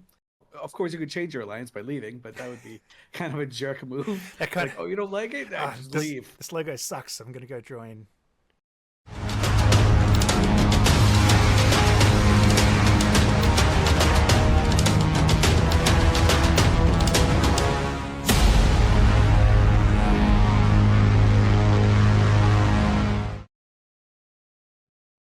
White Squall there with a win and end. We will see them in Alliance Tournament 19 later on this year. IGC, we will see more of them. They lost their first match. They will be back. They brought one of the more unique comps that we've seen thus far in the Alliance Tournament feeders. But I always say this when we see teams bring an undermanned comp. We saw Tester earlier on with 9. We saw IGC just do it with 6. It's so easy for teams who can't bring like the whole 10 to just throw in the towel and not even bother turning up. We saw a couple of teams, Singularity Syndicate, for example, and Prismatic Legion just pulled out completely. I would much rather see an entertaining match from a team, even if you can't field all 10. It's, you know, they've took the time out of their day to come along and at least give it a solid shot. And I was rooting for that Executor Navy issue. I was watching it drop 6% structure. I was like, come on, baby. But unfortunately it survived, which is, you know, 007 IGC it was a valiant effort, right, with 6 pilots. Now, Mystical Might, it would seem like coming undermanned, it doesn't seem like it would be that bad, really, because you know, you can bring more big ships, right? So why do we not see more teams take less pilots? Like you said, it doesn't seem necessarily that bad when you first think about how you would distribute your points across fewer pilots, right? Fewer people means you can put more points into each pilot. What it doesn't do is allow you to round out a comp. So while you can put more people into bigger ships, what you're doing is you're sacrificing your ability to go out and tackle. You're sacrificing your ability to have E-War, and you're sacrificing the need for the enemy fleet to actually spread the E-War that it has on more pilots. So they can focus more of their efforts into the few pilots that you do have. So if we had seen, for example, a tracking disruptor or a couple tracking disruptors in that previous match against the Nightmare and the Macarial, there would have been less need for them to spread those tracking disruptors across any other ship, so they could focus all of their efforts into those 2, which means that they are even more impacted by hostile E-War coming in towards them. I would also say that having fewer pilots means that you're putting more pressure on the few pilots that you do have. So you're expecting them to fulfill more roles. You're expecting them to catch more things on grid, really. When you have more people, you're able to think about and segment out different parts of the grid. So someone who's responsible for the tackle wing can focus solely on that and help coordinate efforts. Whereas if you have fewer people, then you have maybe one person focusing all of their efforts into tackle, which means that mistakes are easier to come by. They'll happen more frequently, and that will also contribute to your team falling apart. And one of the things I wanted to pick up on there is you mentioned that it's more easy for the other team to focus E-War onto your ships. You have less of them, there's less targets for them to spread it across. Pardon me. So weapon disruption is something that is pretty common. And it's basically, maybe you're tracking, maybe you're shooting in range, and it's super easy to hit something, and an enemy applies either tracking disruption or guidance disruption for missiles. And that can do things like reduce the range that you're able to apply to it. It can make your turret essentially turn slower by reducing your tracking speed itself, and then take what is on paper a very high amount of DPS being applied to a certain target and significantly reduce it. When you have less of these, less ships, like full stop, and if the other team has multiple weapon disrupting ships, then they can start stacking these on you. Now, there is a certain amount of stacking penalties. It doesn't just, 2 tracking disruption modules on you isn't the same as, it's not 200%. It is always going to stack to a certain reduction every single time. But if you have less targets, like, you're going to just slap them all onto the important ships. And Mod, we saw IGC bringing 2 not common ships in the Alliance tournament, a Nightmare and a Macarial. They're pretty good ships on TQ. How come we don't see them more often on the tournament? Yeah, like you said, these are ships that on Tranquility in a fleet setting are, very good when you have a lot of them. You can just kind of throw them at things and they have a lot of tank. Unfortunately, you have to think about what kind of utility a Nightmare brings in these sort of setups and for how many points they cost. And by and large, teams have just kind of realized that they're not very good for how many points it costs. Like a Macarial is still going to cost you 20 something points, but it doesn't do that much. It has a fall off bonus, right? It doesn't have the bonus that like a Vindicator would have, where it's like, oh, I have a 90% web. That means I can lock something down and it's never ever moving. It's just about what you get for those points and how you apply them. And unfortunately, certain ships just really aren't there for the value. Yeah, and one final thing on that match. It's so common when we see underman comp that it doesn't actually meet the 100 points. So kudos to IGC there for actually managing to use the full 100 points with 6 pilots. The reason that's important is any points you don't field essentially are automatically given to the other team before the match even starts. So you'll note the score will be 0-0. If you bring, say, like 95 points, then the other team will start with a 5-point advantage, meaning that even if no one kills anything, you will still lose because you are 5 points down. So getting that full 100 points out of 6 ships, actually, you know, pretty clever. So let's look at our next match now. So we're going to see Rusty Hyenas clan go up against Whole Control. So again, we are still in the very much in the win and in. Moderator, Rusty Hyenas clan, we've seen them a few times before. Do you know much about them?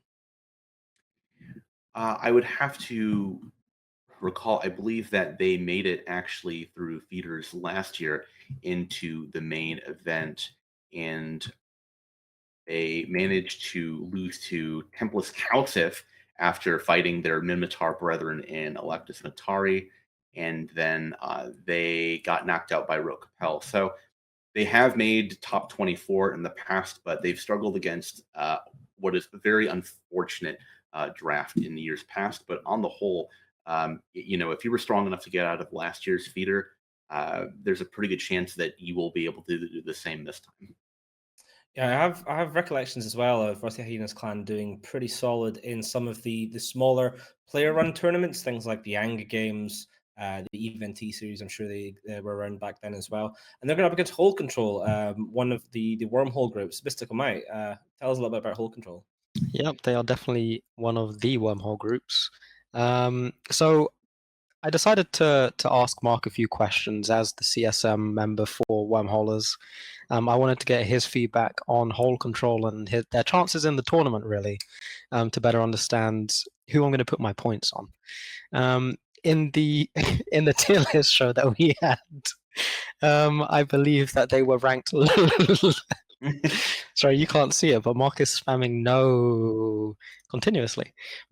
He did pick them 5th. I think that's public information. Everybody knows that Whole Control were picked 5th, and we're a nice shade of yellow on the spreadsheet. I think that they might struggle a little bit in the Alliance tournament, but I am hopeful that Mark will have another wormhole win against Rusty Hyenas.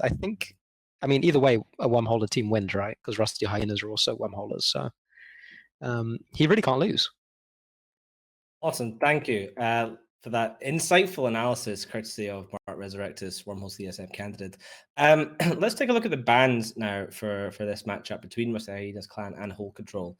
So Rusty Hyenas banning out the Armageddon Navy issue and the Nighthawk, and Whole Control banning out the Scimitar and the Loki, another Loki ban. Moderator, thoughts on these bans here? So just looking at the bans, Rusty Hyenas not wanting to deal with that rush setup, and Whole Control not wanting to deal with kind of a long range control that the Loki could bring, and a shield comp not wanting to deal with getting kited.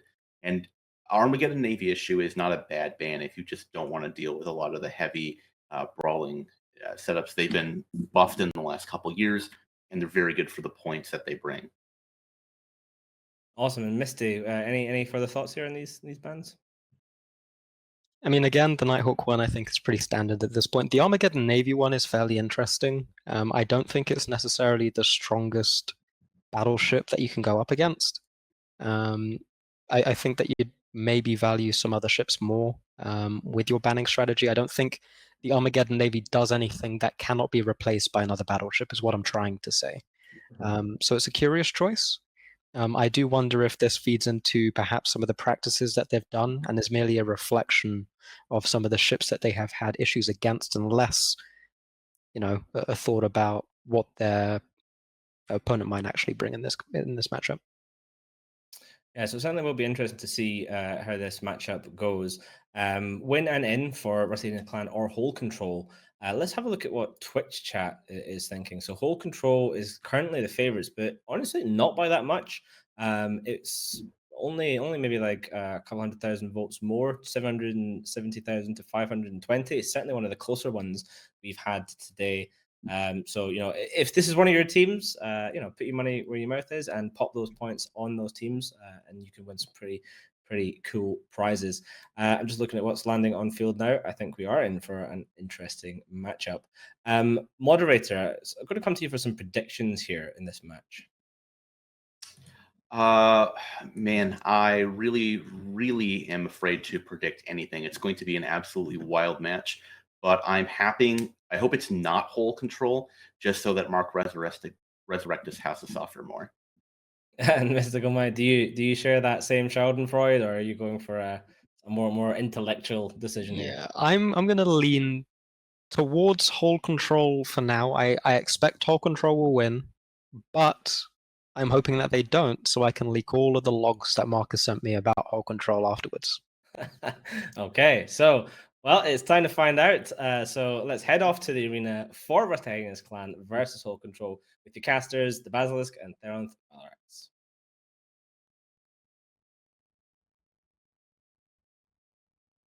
Welcome back to the arena, guys. We are in a battle of wormholes. C4 enjoyers, Rusty Hyenas versus C5 fans, Hole Control.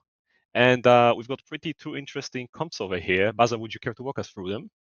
Yeah, so it looks like both teams have opted for this fairly similar shield rush here. I haven't had a chance to look at the guns just yet, but just looking at the comps, I imagine they are mostly going to be hams fitted. It does seem hams on one side here. I've yet to check the other side, but just my general vibe is that these two teams are going to be pushing pretty heavily into each Hole other. Control and Hole hams, that is right. Rusty Hyenas, they are kiting though. In the scroll, Alar is already yeeting in, try and catch something. However, the Hyena is paying attention, and he's immediately. But they're pushing in, and they're not moving. Crom in the Cyclone Fleet is just sat stationary here. He needs to get moving. He's double clicked. 20 seconds, man. 20 seconds. Please start moving, Crom. He's got these cruisers bearing in, and the Osprey Navy of Teebel, Caracal navies are just charging in here and trying to grab what they can. The Osprey is taking a lot of damage on the back end, and there's a huge swarm of drones following that Crow as well, but I'm not sure that's really necessary. The Crow not really going aggressive tackling here. Zed Motorcycles is tackled, he's not going anywhere, and he's just evaporates. Probably no buffer on it, but they trade for the Osprey, so it's not so bad still. However, let's look if any of those cruisers, battle cruisers are actually tackled. Crom is tackled. Man, you have to start moving if you want to kite. 15 seconds is not enough, and the whole team is sitting on him. However, they are also shooting cold bar dodgers in the Caracal Navy. So he's gonna go down as well. The Hyena is dying pretty quickly. Those Carices and Moluses at this point are kind of redundant. We lost one ham boat on the side of Hole Control, and however, the Cyclone on the Rusty Hyena side is going down. So this trade is not so even.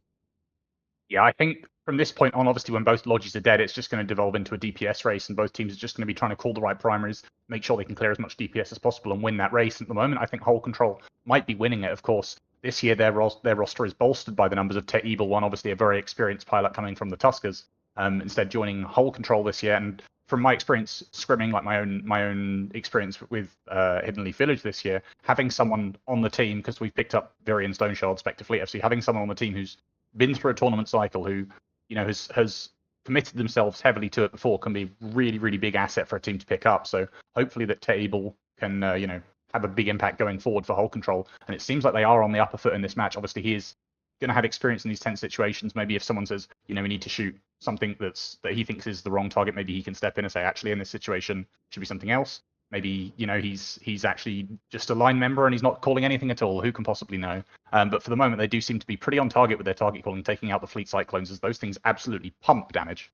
At the same time, though, now that we are past the initial scramble, the kiting team, if they are fast enough, they can maybe try and start applying DPS while the ham team is bleeding armor. We've got the CFI running for the tournament micro jump drive, but I don't think he's going to turn around in time to not boundary and not get scrammed by this screeching horde of the cruisers. Yeah, and there we go. There is a web effect on him already. They lose the Caracal Navy, but there's going to be a couple of guys to take over the webbing duty of him too.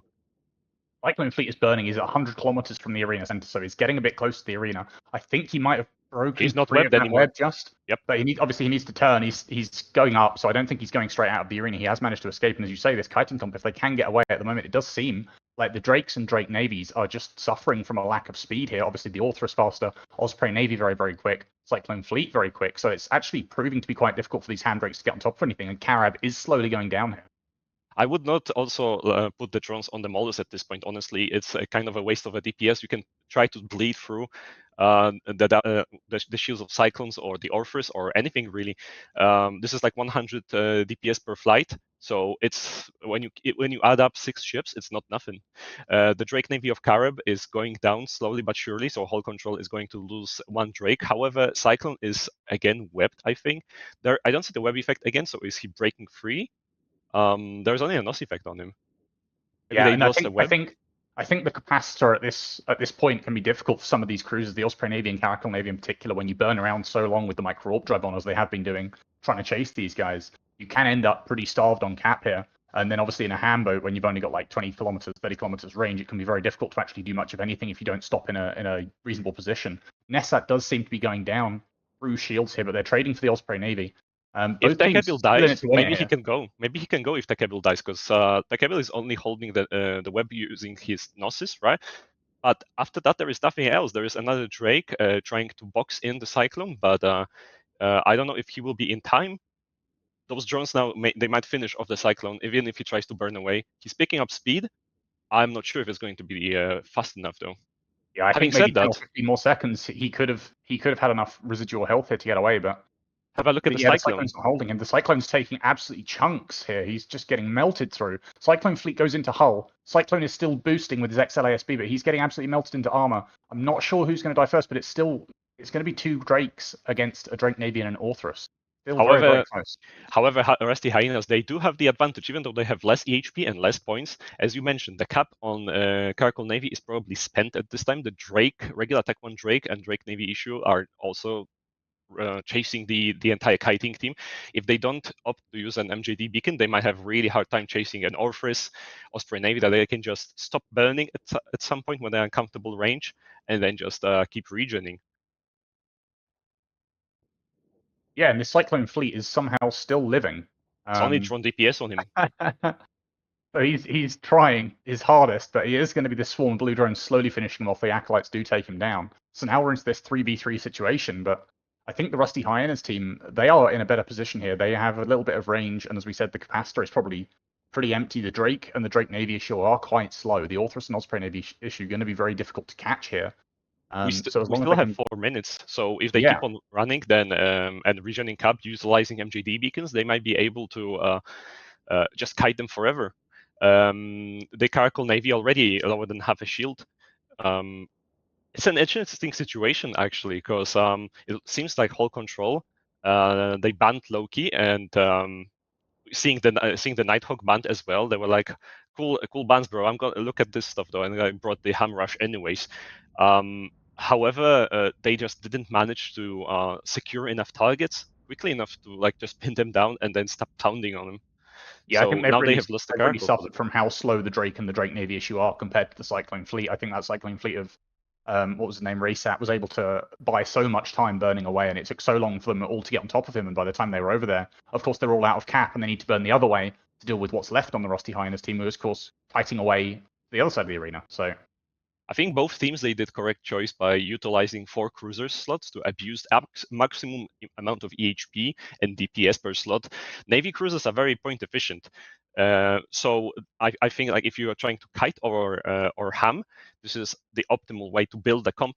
However, what they fumbled, I think, on the Hull Control side is choosing Drake Navies and Tech 1 Drake over Cyclone Fleet. Cyclone Fleet, I think, is much better of a ship, honestly. You might have one less mid slot, but it brings 2 links, it's faster, pumps the same DPS.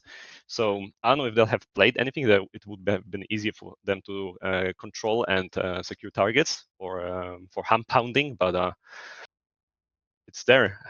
Yeah, for sure. I think the Fleet Cyclone's insane. The 9% rate of fire bonus on the hull is just incredible for the DPS it can pump out. And that is actually one of the ships I think we're bringing 2 of them is totally viable. It just does so much DPS. It's got decent links HP, it's as well. fast. You don't have 2 to worry links, to and you link. don't lose anything. Yeah, exactly. So really, really great choice of ship here. And it is, I think, going to come down to a point situation here, but we are seeing the Drake of hull control going down, and I think that will solidify the win for Rusty Hyenas. I don't see a way back in this for them unless the Drake can live and they can somehow kill off the Navy Osprey or the Orthrus, but they're just so far away from these 2 battle cruisers that there's not really... He's aiming MJD down towards the Drake Navy of Rusty Hyena, so maybe he will be able to catch that, but I'm not sure if this is too late at this point. And he bumped a little bit. He's bumping off the tournament beacon, I think. Oh, this is painful.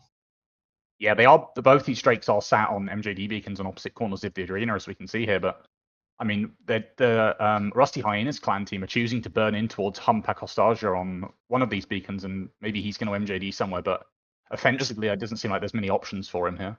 Not really. As long as you keep like around 60 kilometers away, and he initiates over here, he's going towards the next beacon, so he's trying to live. And he lands pretty decent position next to the another beacon, but what the cruisers of Rusty Hyenas can do is just burn in and start applying damage again.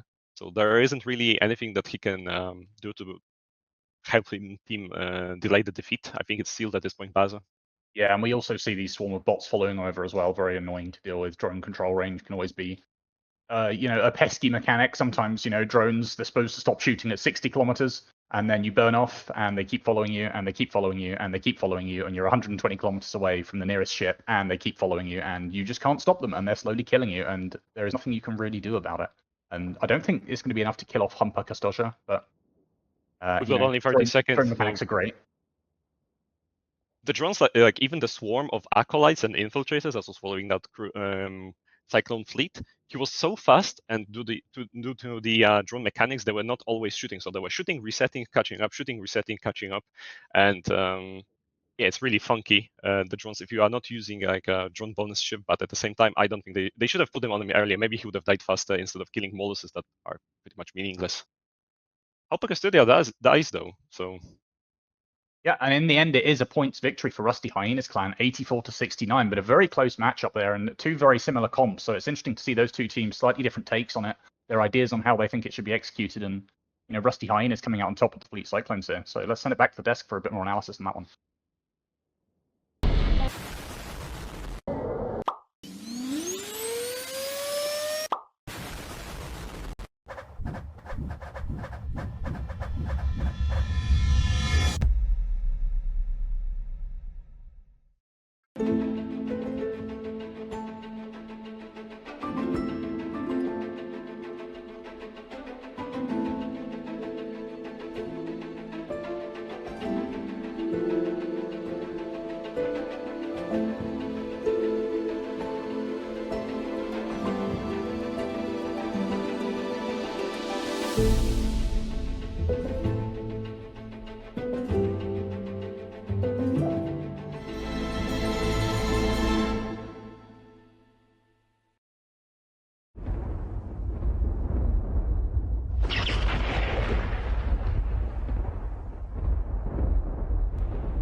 Rusty Hyenas clan securing themselves a spot in Alliance Tournament 19 with that pretty commanding victory over Whole Control, who were indeed controlled and unfortunately could not pull it back in this particular instance. Mystical Might, at the start of that match, we saw Rusty Hyenas clan kind of at the back foot. Like they were, sitting still. They weren't really positioning very well. Couple of early headshots from Whole Control made it look like Whole Control was going to be in a much more commanding position than they ended up resulting in. Where did it all go wrong? Yeah, I think a lot of us were surprised with how Whole Control took kind of charge of the match towards the beginning. Most of all, probably Mark Resurrectus, because he doubted Whole Control so much. And, at the beginning of the match, I assumed that Whole Control were going to win. They managed to burn most of their core into the Rusty Hyenas team. I assumed that they were going to spread tackle across the battle cruisers on the Whole Control. I assumed Whole Control were going to spread their tackle across the battle cruisers of the Rusty Hyenas team, which they failed to do. They instead let their entire core go, basically, in favor of killing the Basilisk, which is a fair deal, and it basically evaporated. It died immediately. But what they did was sacrifice their opportunity to really pin down the kiting ships of Rusty Hyenas, which meant that they had to spend the rest of the match trying to catch up to ships that were just faster than them and had more range than them. And that eventually led to the collapse of their ability to win that match. Mod, one of the things that we saw that differed between those two teams is Rusty Hyenas Clan, they chose to spend 16 points and bring a Basilisk, whereas Whole Control, they spent just 9 and brought Osprey, the Tech 1 version. Why might a team do that? Yeah, so we see that kind of being like the trade-off. Do you spend 7 more points on a Tech 2 Longi and get more tank and more rep power, or do you choose to spend that 7 other points between the 2 of those ships on something like more powerful frigates, going from a Tech 1 frigate to Tech 2? Do you upgrade some of your battle cruisers from, just Tech 1 to, faction or even pirate? Things like that is kind of the trade-off. And it seemed like Whole Control was thinking in this matchup, hey, we're going to put all of these points into making sure that we can bring, 3 Drakes, 2 of them Navy, 1 regular, Cyclone. And then they spent a lot of points kind of on their mid-end, double Navy Caracal, Osprey, and Scythe. Kind of wishing maybe they spent a little bit less points on that mid side and maybe went for like a couple really fast frigates that could get on top of something, or even a T3D. Awesome. And Misty, one of the things that we heard some of the commentators talking about during that match was Navy battlecruisers being one of the more point efficient choices in the tournament, and then the decision to bring a Drake Navy versus a Cyclone fleet. What's your thoughts on that? Obviously, the commentators were certainly leaning towards Cyclone fleet being the stronger choice. Do you agree with that? I think it's a balance of damage, speed, and tank, right? I think the Drake Navy is a little bit slower than the Cyclone fleet. Depending on the fit that you have, it's not actually that much slower, but it's still like 200, 400 meters a second slower. So over a longer period of time, that difference does kind of add up. I guess I would kind of favor the Cyclone fleet in a rush setup because it means that you're going to be doing damage sooner and for a longer period of time than you might with a Drake Navy. I think the Drake Navy does more on paper damage, but you need to factor in the travel time of your ship because you don't really have much travel time with your missiles, which means that the longer you spend burning after a ship, even if you have higher DPS, that's more time that you are not putting damage into that ship, which is something that people need to kind of factor in. There is the added benefit, however, of bringing a full Caldari lineup, which is if you go into an ECM setup, it's unlikely that they're going to have a full rack of Caldari jams, which means that it's harder for the hostile team to jam your entire comp out. Instead, they'd have to pick 1 or 2 ships that they want to focus their Caldari jams on, and then the rest of your ships will probably get an off-racial jam here or there, but it's not likely to break your lock that often. So it makes it a lot easier for you to focus your damage into a singular target because more of you are able to lock at any one period in time. So there are trade-offs to bringing the Caldari Navy upper end. But in this case, again, we saw them burn into the middle of the Rusty Hyenas team. There's no reason why they shouldn't have been able to spread some scrams, and it wouldn't have mattered if they had Cyclone Fleet issues or Drake Navies, because Rusty Hyenas forgot how to double-click for a bit. So it's really irrelevant. Yeah, one of the last things I want to talk about that match is we saw at the end the Whole Control team, the 2 remaining Drakes, spreading out onto the micro jump drive beacons in the arena. If you've never played in a tournament match before, the arena is 125 kilometers in radius, so 250 kilometers across. If you cross that 125 kilometer point, you will just immediately explode. There is no ifs, there's no buts. That is it. You are done. Within the arena, there is a cube of micro jump units that are anchored there at 100 kilometers on each side, and there's also one extra one in the center of the arena itself. Of course, they ping you forward 100 kilometers when you activate them, and you can be bumped with them and jump yourself out of the arena if you're not careful.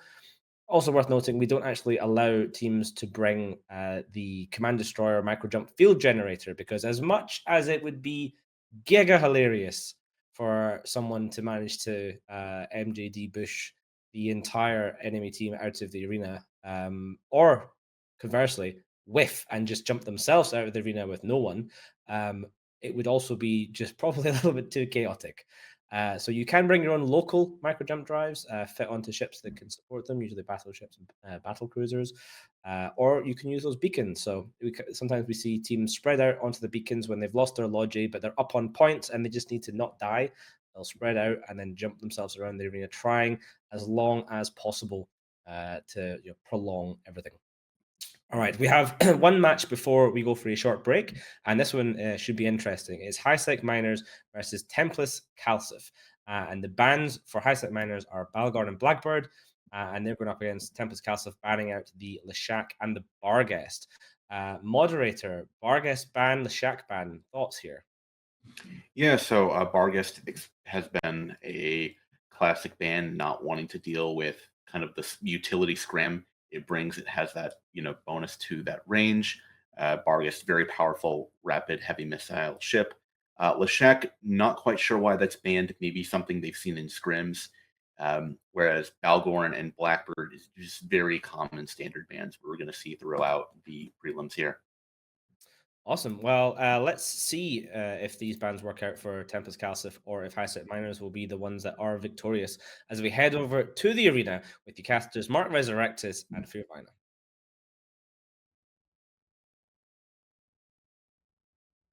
Welcome back, everybody. It's me, Mark, and with me is Fear. Of course, we have Hisec Miners in red and Templis CALSF in blue.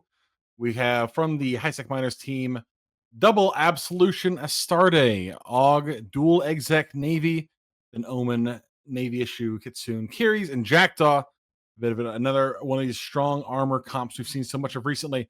What are we seeing, Fear, from our team from Templis CALSF? It's another pseudo-dad setup. This time they brought a Lachesis, though, so long-range scrams, as well as some pretty powerful damps alongside T2 resists.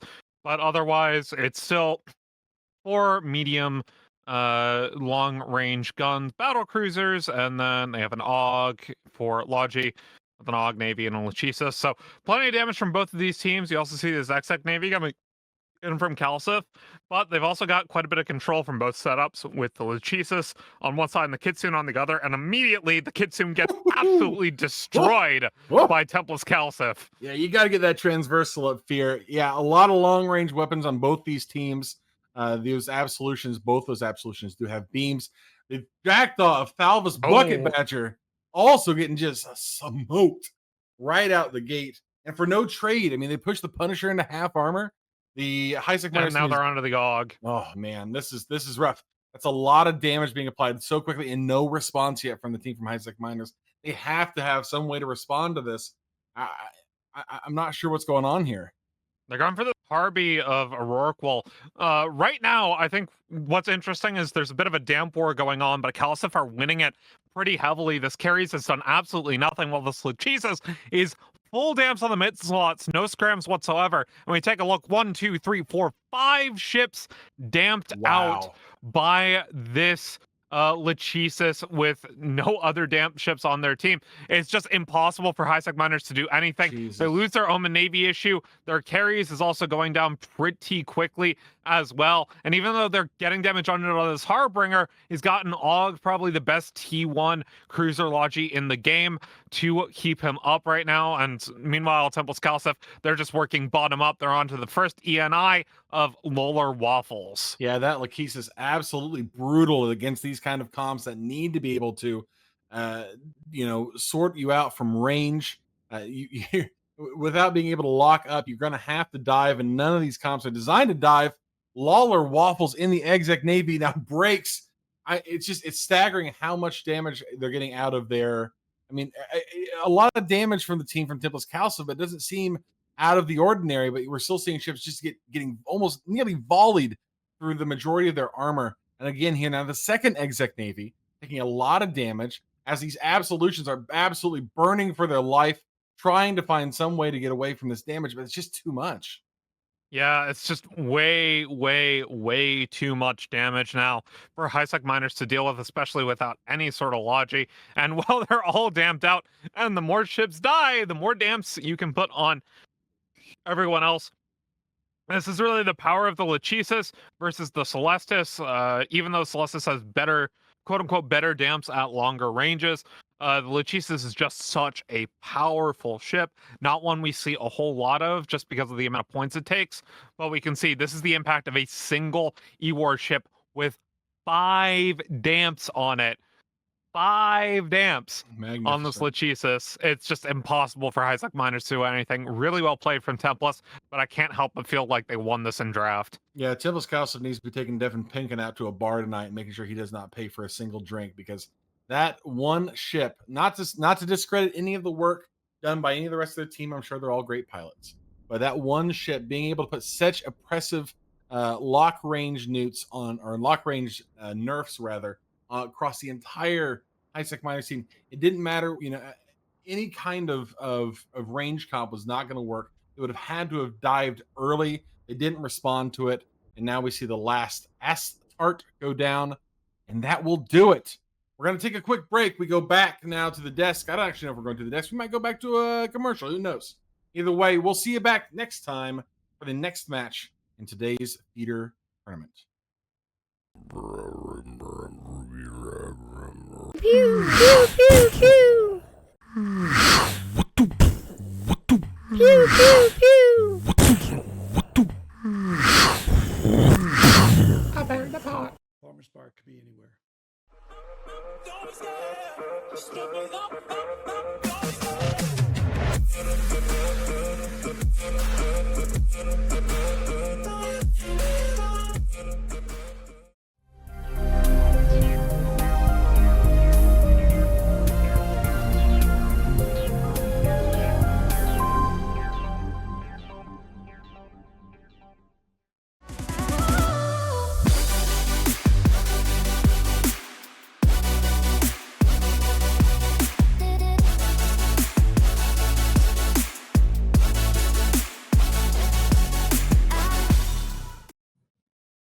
Welcome back there. Templis CALSF showing that Hisec miners, they may have had their mining permits. They certainly did not have their PvP permits as they get swept 100-0 in that just overwhelming match there.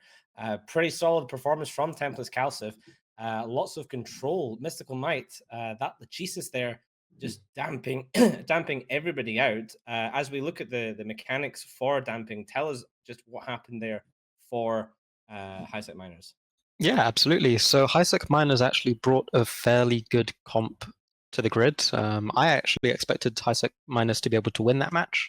But what we saw was that the Lachesis was just fully damp fit with armor tank and was able to spread those damps across the core of the Hisec miners team.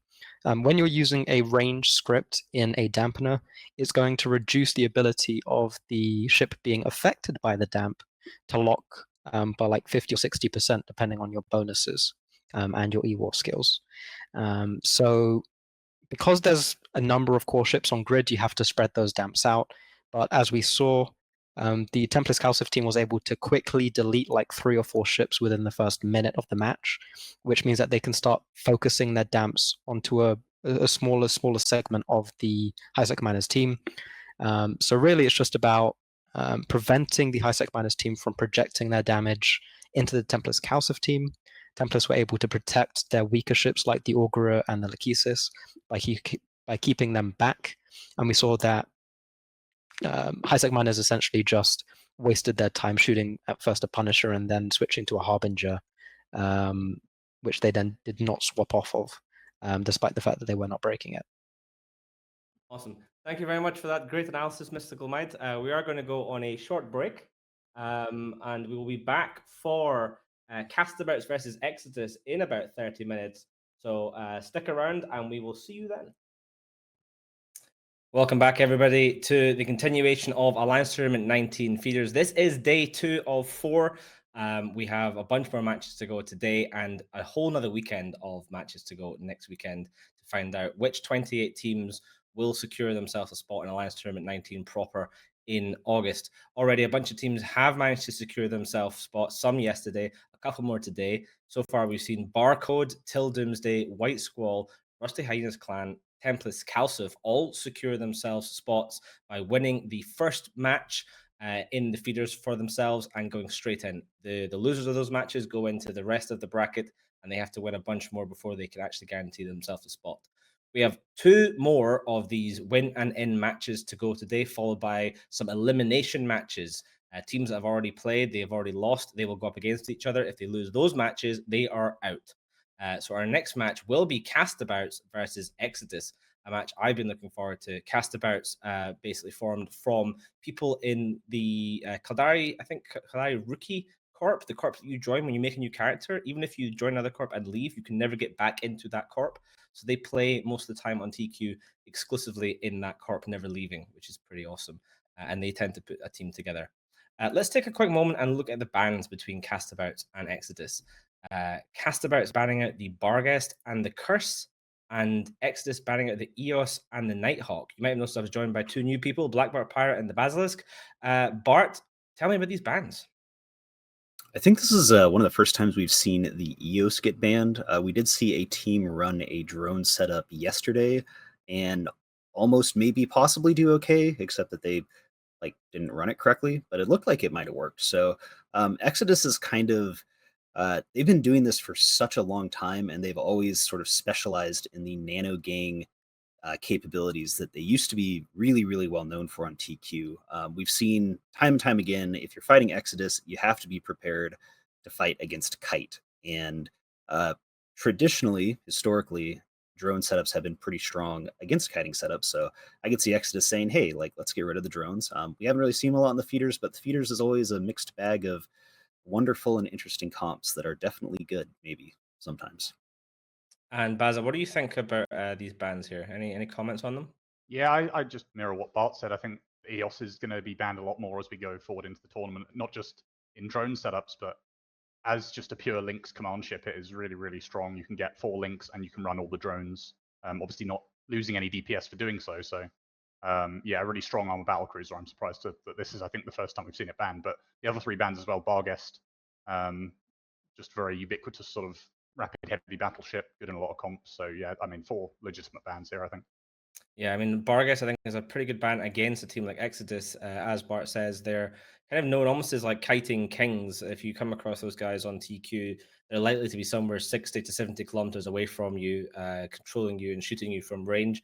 And they do it exceptionally well. They have some of the most high skill individual pilots possibly in on TQ. I know CCP Swift has a soft spot for Wasa QC, one of the members of Exodus, and I do see him on grid. So that is, he's flying in a ship that is high skill. So I expect to see some interesting tactics coming from this team. But it is time to head over to the arena for this exciting match between CAStabouts and Exodus with your casters Mark Resurrectus and Fear Vina.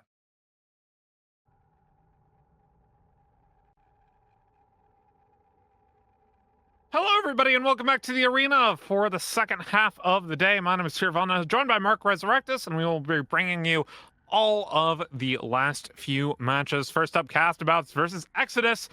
Exodus have decided to bring, as I believe they are on the blue side, a Balgorn dual Abba comp, so heavy armor control. Meanwhile, on the red side, what do we have, Mark? Interesting bit of David Goliath action going here with the triple battleships from Exodus. We're now seeing a quad battle cruiser comp coming from our friends in CAStabouts with the Astarte, Absolution, Hurricane Fleet, and Brutix Navy, along with a handful of cruisers and support ships. Right out the gate, we're seeing some action as the team in red from CAStabouts is kiting away, doing their work. And we're starting to see these Abaddons and other battleships start to slowly plod their way across the grid. Abaddon's not well known for their ability to run down kiting fleets.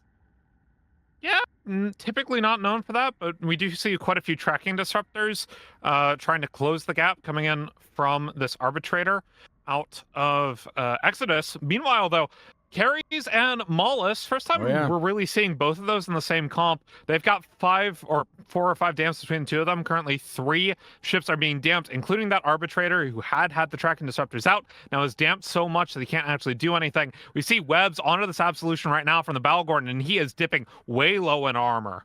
Yeah, I don't know why the Astarte is coming back so quickly to lend moral support, I guess. The Astarte is absolutely diving into this blob, getting right within the swarm of battleships there in the middle, down on top of that Balgorn.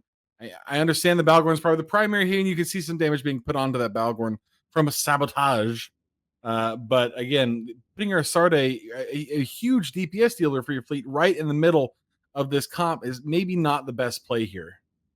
Yeah, and Exodus, they're known for bringing kite setups. This time bringing the armor control. They got first blood with the Absolution. They're going to get this Astarte down too. And none of their ships have really bled any armor quite yet. So this is an early lead for Exodus. That said, you still have a Fleet Hurricane and Navy Brudex, double Navy Exec from the side of CAStabouts if they're able to get away. But this Navy Exec of Nazgath looks to be the next primary from the side of Exodus. Yeah, those Abaddons not really known for their speed, but definitely are known for their range. And those beams will absolutely pummel that Exec Navy if he cannot get his transversal up or get some range away from this. He's in a tough spot. And again, this is where those the damps would come in great help for the team from CAStabouts, damping down those Abaddons, forcing them to pick other targets or pick something closer to them. Might save the Exec Navy, but again, he's dipping into hull. Nazgath now dropping deep into hull, trying to get repped up, but it will not be enough, and the Exec Navy does go down. Something else to note here, this is a gun bow from the side of Exodus, so they've got bonus lasers on the ABBA, unbonus lasers on the bow, probably going to be 2 newts and a NOS, but that long-range web has been so important for them. They've got the web onto the Enyo now, trying to get some of the screen off the field as this Fleet Hurricane, Navy Brudex, and Augurer are also being taken down pretty effectively. They got paints, and now another web onto the AUG, and down he goes. Yeah, I misread that as well. These are pulses on the on these Abaddons, and again, I mean, same difference. At this range, it's still being able to apply a ton of damage, but now this is just a matter of mopping up the rest of this CAStabouts fleet. The Brudex Navy of Abin Farrell in half armor will go down. There's nothing left on the field that could support, and really nothing left that could break through. I mean, these Abaddons have so much tank. You really need all of your DPS to be able to apply. Losing the Astarte early was, obviously a problem. There's just not much left. At this point, you're just running down, waiting for this armor control comp to chew you up. Yeah, Exodus bringing something a little different than what they're known for, and they execute it very well. They end up taking down an Enyo, a Brudex Navy issue now. They might end up winning this match 100-1, as they did bring a 99-point comp. It really is just not enough DPS left on the table for CAStabouts to really kill anything, and they just lost in the kite matchup. They were forced in by this arbitrator, and then once they got the damps out, they didn't move out fast enough, and they just kept getting caught by this Balgorn. Down goes the Hurricane Fleet issue, and Exodus moving on to the AT. The expected outcome, I would assume, but still making it a perfect match for them has to feel pretty good. Yeah, I mean, Exodus and the ATs, no great surprise there. This is a pretty well matched or a pretty well coached team, pretty well experienced team over the last couple of years. They've been pretty active in this format, and yeah, I mean, again, getting the Absolution early, getting that tackled, removing that DPS, and then forcing, for some reason, the Astarte to burn back in right into the middle, effectively sign their death warrant from the word go. So, a clean sweep here for our friends from Exodus. Well played, obviously, but some real critical missteps, I think, for the team from CAStabouts. And we see the carries getting ready to make the jump play down here at the very bottom. Let's see. Is he going for the edge of He's Glory? going for the edge of Glory. I don't think he's going to make. I mean, he's definitely going to make it, but I don't know how. We'll see what he got. I got 202 on my screen. It looks pretty good. We will throw it back to our friends at the desk with CCP Overload Baza and Black Bart Pirate for analysis of this exciting feeders match. Guys, stop being casual. They're really bad. We should not lose anybody to this. Warp off. Warp off. Take the fleet warp. Everybody warp off. This is really, really bad execution. I'm very disappointed. Another great haul back from Amar. Damn, I'm thirsty. Ah, that hits the spot.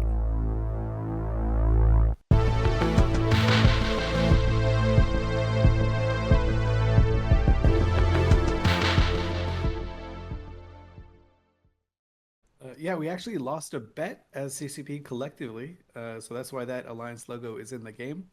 Of course, you could change your alliance by leaving, but that would be kind of a jerk move. Like, oh, you don't like it? Just leave. This logo sucks. I'm gonna go join.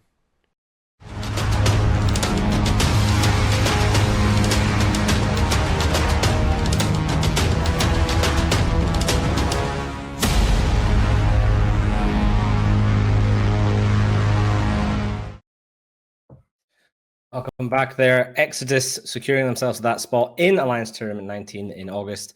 CAStabouts getting kind of controlled there by somewhat unexpected comp from Exodus. I feel like every time we ever see Exodus, they, no matter what the meta is, they always just kind of bring, high skill point, kiting, execution comps. This is very different, very anti-classic Exodus, and didn't really match up what we thought they were going to bring. Blackbird Pirate, what was that comp from Exodus there? It was really, really similar to the old Amar laser rush that was really prevalent, I would say, about 2 ATs ago. At the time, the points were a little different, so people would run like 2 or 3 Abaddons at once with pulse lasers and then throw a bunch of other laser boats. Like you'd see pulse oracles and sometimes maulers, and it would just do like 8,000 laser DPS, which is a very big number. I think yesterday I heard one of the commentators, I think it was Jintan, talking about how every AT team needs to have certain things, and one of them is a minimum of 3,000 DPS. Reason behind that is that's generally accepted to be the amount that it takes to break through a logistics pilot. 8,000 is a significantly larger number than 3,000, just to make sure that everyone is tracking their math skills here. The Exodus team was probably sitting at about like 4,000 to 5,000. It was a little bit different. Generally, we see these triple battleship teams be maybe not so great, because that one they dumped, almost 3/4 of their points into 3 ships. But they did it. They flew a really good job, and they still had like 4,000 damage. And the Balgorn allowed them to kind of ram in, grab something, and then just melt them down. It was a little bit different, but it was still like really cool and intelligently set up on their part. Like Hyena and a Balgorn can't really kite away from a 800 speed Abaddon with that. Yeah, we saw CAStabouts try and just blap that Hyena of Wasa QC really early on. Probably a good first target to try and go for, because if you can hit it and hit it well right at the start of a match when people are most vulnerable, probably at the closest range he was ever going to be, then you're going to be in a much stronger position, taking those long range bonus webs and paints off of the field. Obviously, it didn't happen. They shot him pretty hard pretty quickly, but he managed to get out and get reps from his buddies in the Logi frigates, who did a fantastic job keeping everybody alive on the Exodus team. Shout out, of course, to the CAStabouts pilot, who managed to hit 205 kilometers past the edge of glory. As we mentioned, the boundary is 125 kilometers. If you go past that, you do explode. If you can MJD yourself past that using those beacons, you can obviously get a lot further. And the record currently held by Azure and Argent from Goonswarm Federation is 231.5 kilometers. He took that from boundary violation superior expert Casper24 last year, and currently is still holding it. It's a superb effort. 205, I believe, is the best we've had thus far in Alliance Tournament 19. So we'll keep an eye on that particular score. Of course, it's incredibly important to keep track of this. Baza, we saw also a decision there between the two teams that varied. One team bringing Magus and Pontifex, the other team bringing Astarte and Absolution for links. What do you think here about this decision? I think both are totally viable options. I think it all depends on how you're building the rest of the comp. I think if you're running the 3 battleships like Exodus were, then obviously you aren't going to have the points to index into command ships. And I think that obviously plays into their decision to ban the EOS at the start because they're saying, we aren't going to use this. We know we want to run 3 battleships. We aren't going to have the points to spare for an EOS. We think it's a good ship in general, so let's get rid of it.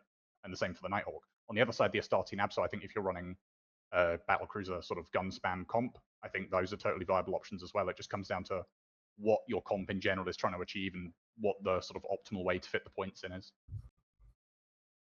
Awesome. And then Bart, if you're going to pick, I mean, what are you thinking? Obviously, if you take 3 battleships, you're probably not going to have enough points left to take a command cruiser. So a command battle cruiser, sorry. So you're going to have to probably go down to those command destroyers.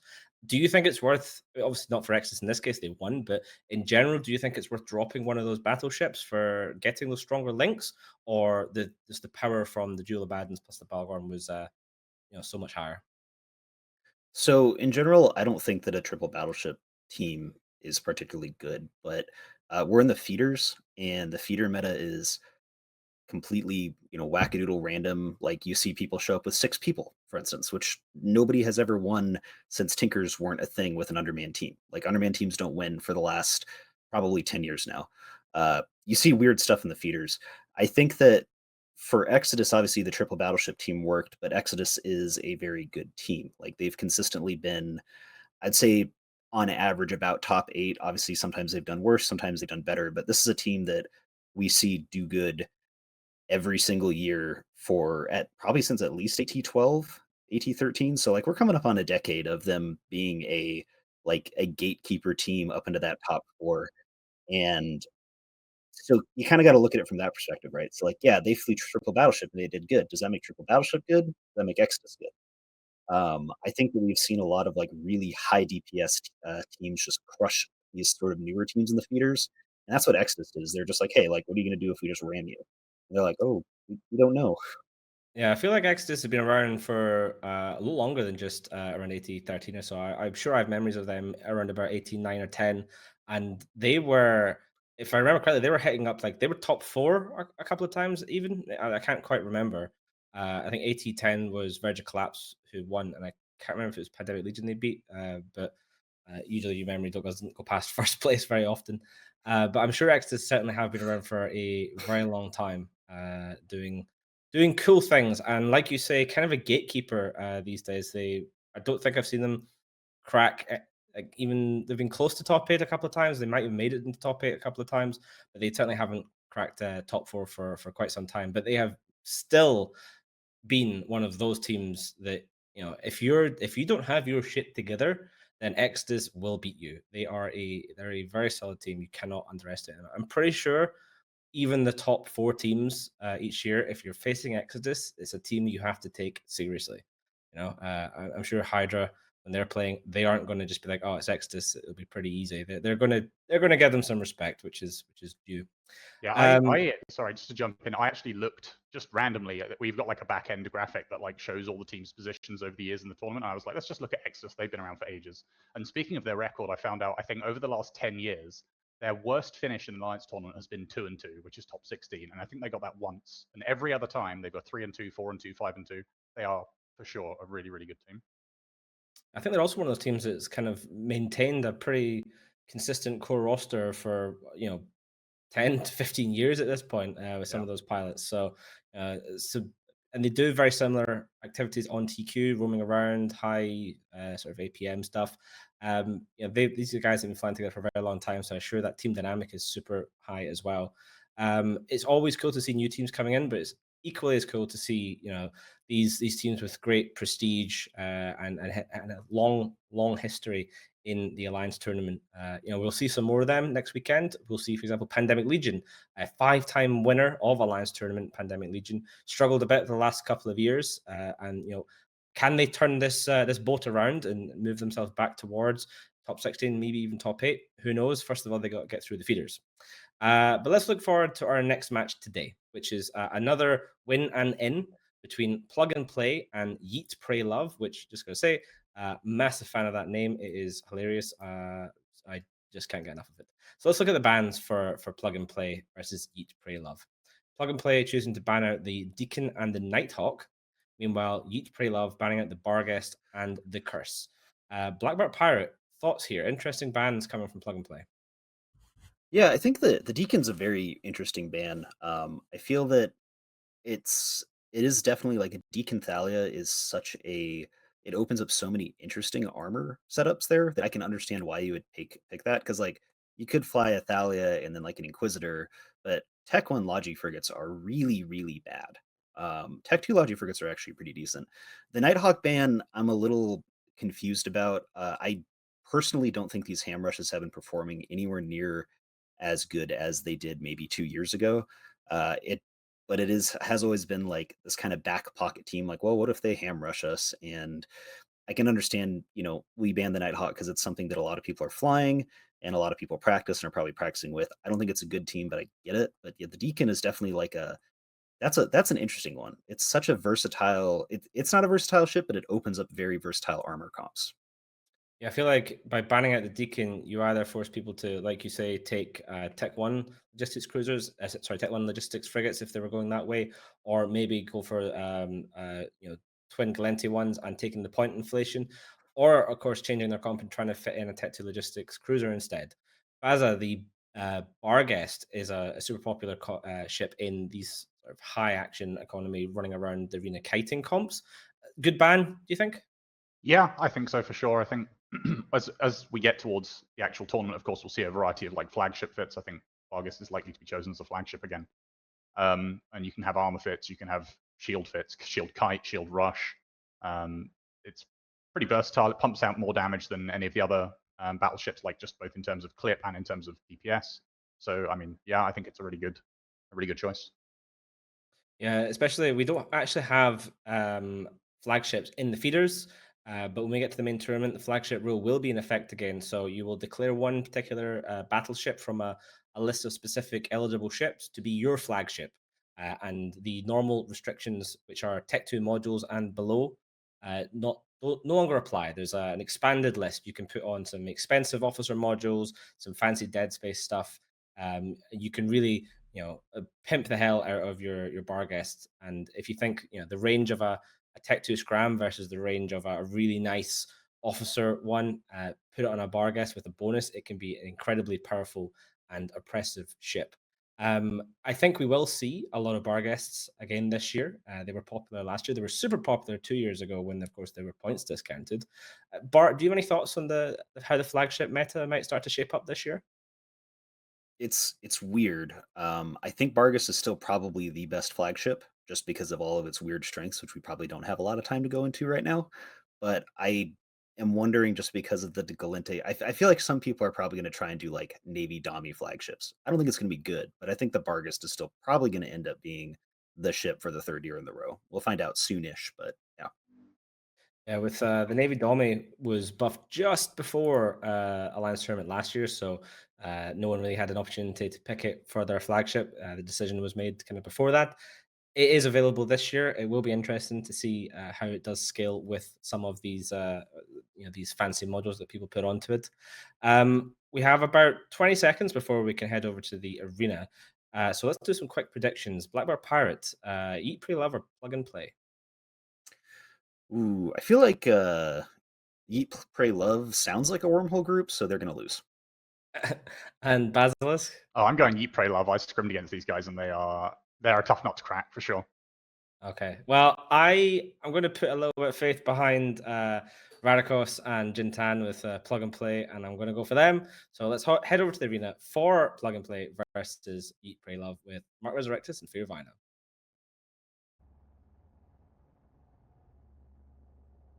Welcome back, folks. It is me, Mark Resurrectus, of course, here with Fear Vina, and we have an interesting matchup here between our friends from Yeet, Play, Love, and Plug and Play. The Plug and Play team in red and the Yeet, Play, Love team in blue. Plug and Play has brought dual SLEP, Merm Navy, Broadsword Osprey, Scythe Fleet, Exec Navy, dual Jackdaw, and a Stabber. Fear, take us through the team from Yeet, Play, Love. Well, they've brought double rapid heavy Armageddon Navy issues and versus the Shield Rush. This is actually the exact matchup that Yeet, Pray, Love last year. Nanofiber tokens took Brave out of the ET with. with dual Rapid Heavy Armageddon Navies versus Sleipnir because they up-tanked the Armageddon Navy issues. We'll see if Cable, who was on the Brave team last year, can remember what exactly happened to that team last year and maybe make the adjustments they need to. Either way, they are going to start chunking down this Armageddon Navy issue of Chadwick. We'll see if these are as up-tanked as they were last year during the lower bracket of the AT. And oh my god, the armor is not going away that fast. No, it is not. But they are Zerathul Naskangar in the Thalia taking a lot of damage right now. This team from Plug and Play may be thinking that if they can push the other Thalia to have to focus either on its friend Thalia or the Geddon Navy, maybe they could split some attention. But that Chadwick and the Armageddon Navy now is slipping down into mid armor, midway through its armor buffer. I don't know. I'm actually not sure about this one. The Sentinel goes down at the same time as the Stabber. They opted to go for the Stabber in their dual rapid heavy comps. I feel like that's quite a bit of a mistake because it's Armageddon Navy issue at Chadwick. He's now down all the way to 15% armor remaining, and these Sleipnir's Myrmidon Navy issue broadsword, these do a combined like 5,000 DPS between those four ships, and they're almost done with this Armageddon Navy issue. This could be disastrous for Yeet, Pray, Love. They're going to take down this Exec Navy at the very least, but they're going to lose their last Logi, or at least one of their Logi, in return from the Wolfpack of not Nanofiber tokens, excuse me, Plug and Play. They lose their Armageddon Navy issue, and the majority of the DPS is still online for Plug and Play. They're under the EOS now. Yeah, and Yeet, Play, Love really does not have that much DPS left. They're burning through the EOS now of Avix Tillerin. Once that EOS goes down, the only DPS of any note that they have left on the grid is Whycant in the Armageddon Navy, while the Plug and Play team still has two Sleipnirs, a Merm Navy, and the two Jackdaws, which are not nothing to scoff at. This is a disastrous situation now for the team. Yeah, these are Rocket Jackdaws too. They've been going in pretty ham at the moment. They're going to lose their Scythe Fleet issue, which is a correct target to be taken down from Yeet, Pray, Love, but this EOS is about to fall, and once again, they only have the remaining damage of an Armageddon Navy. This Vexor Navy issue, if I take a look at it right now, does not have any guns on it, so this is a full new Vexor Navy issue up against this team from Plug and Play. As its EOS goes down, this could just be the match. Single clip of rapid heavy missiles will not kill anything left on the field from Plug and Play. Yeah, Plug and Play playing this very smart. Once again, putting dual pressure on both the EOS and the Thalia, making the Thalia have to force whether it's going to get range away to try and save itself, or the EOS, or in this case, probably neither, because both are going to drop. The Thalia now, low armor. He's getting wrapped up a little bit by those bots, but it's not going to be enough. Well, this Merm Navy is actually going down pretty quickly at the moment. I mean, they've got damage from this Armageddon Navy issue, and the Merm Navy doesn't really have a whole lot of tank of its shield fit, which is what we see here. The Osprey has been completely neutered out by this Vexor Navy issue, and with that, this Myrmidon Navy issue will go down.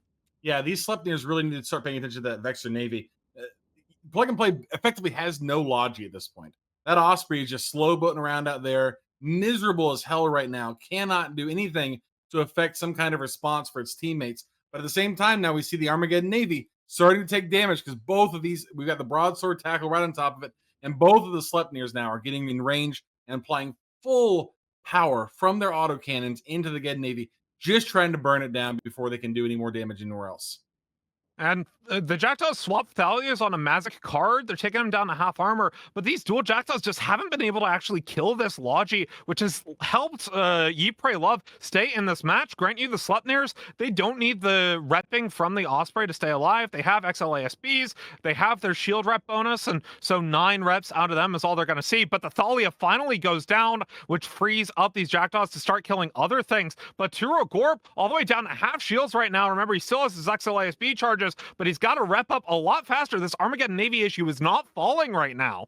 Yeah, and we can see the Osprey Navy still just hanging out with his very good friend, the Vexor Navy, chilled out, completely out of newt, no thoughts in his head, cannot do a single thing while watching Turon Gorp just getting slapped in the face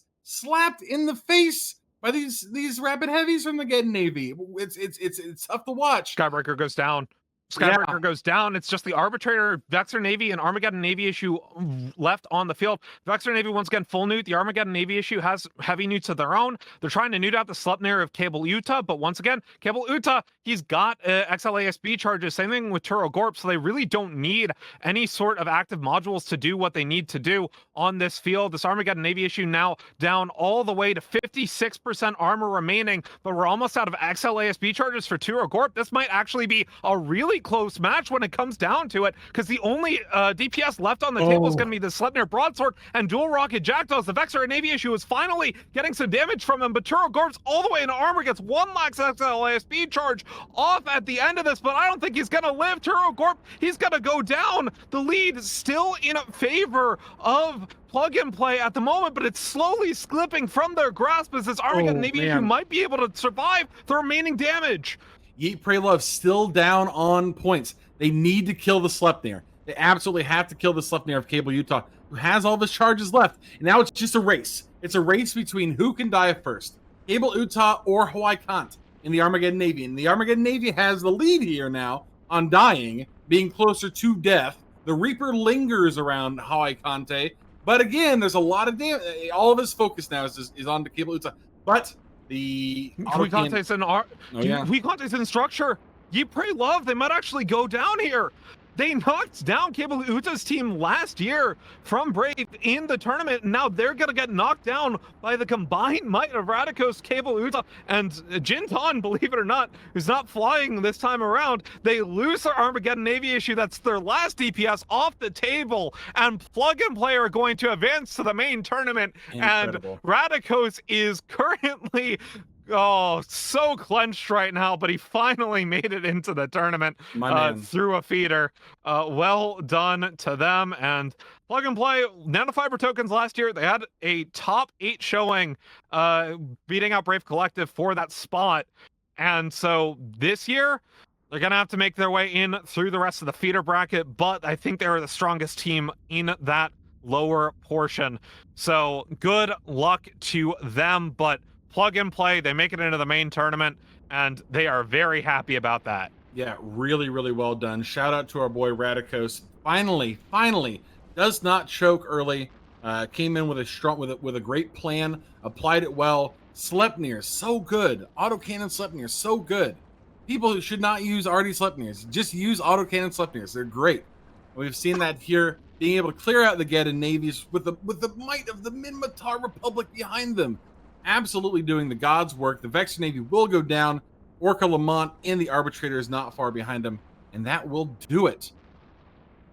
Oh my god. Like, just for some context, back in the preview show last week, Radikos caught a lot of strays. Like, he was one of the last teams to get picked from Plug and Play. Jinton didn't even pick his own team. Actually, wait, no, he did. Maybe?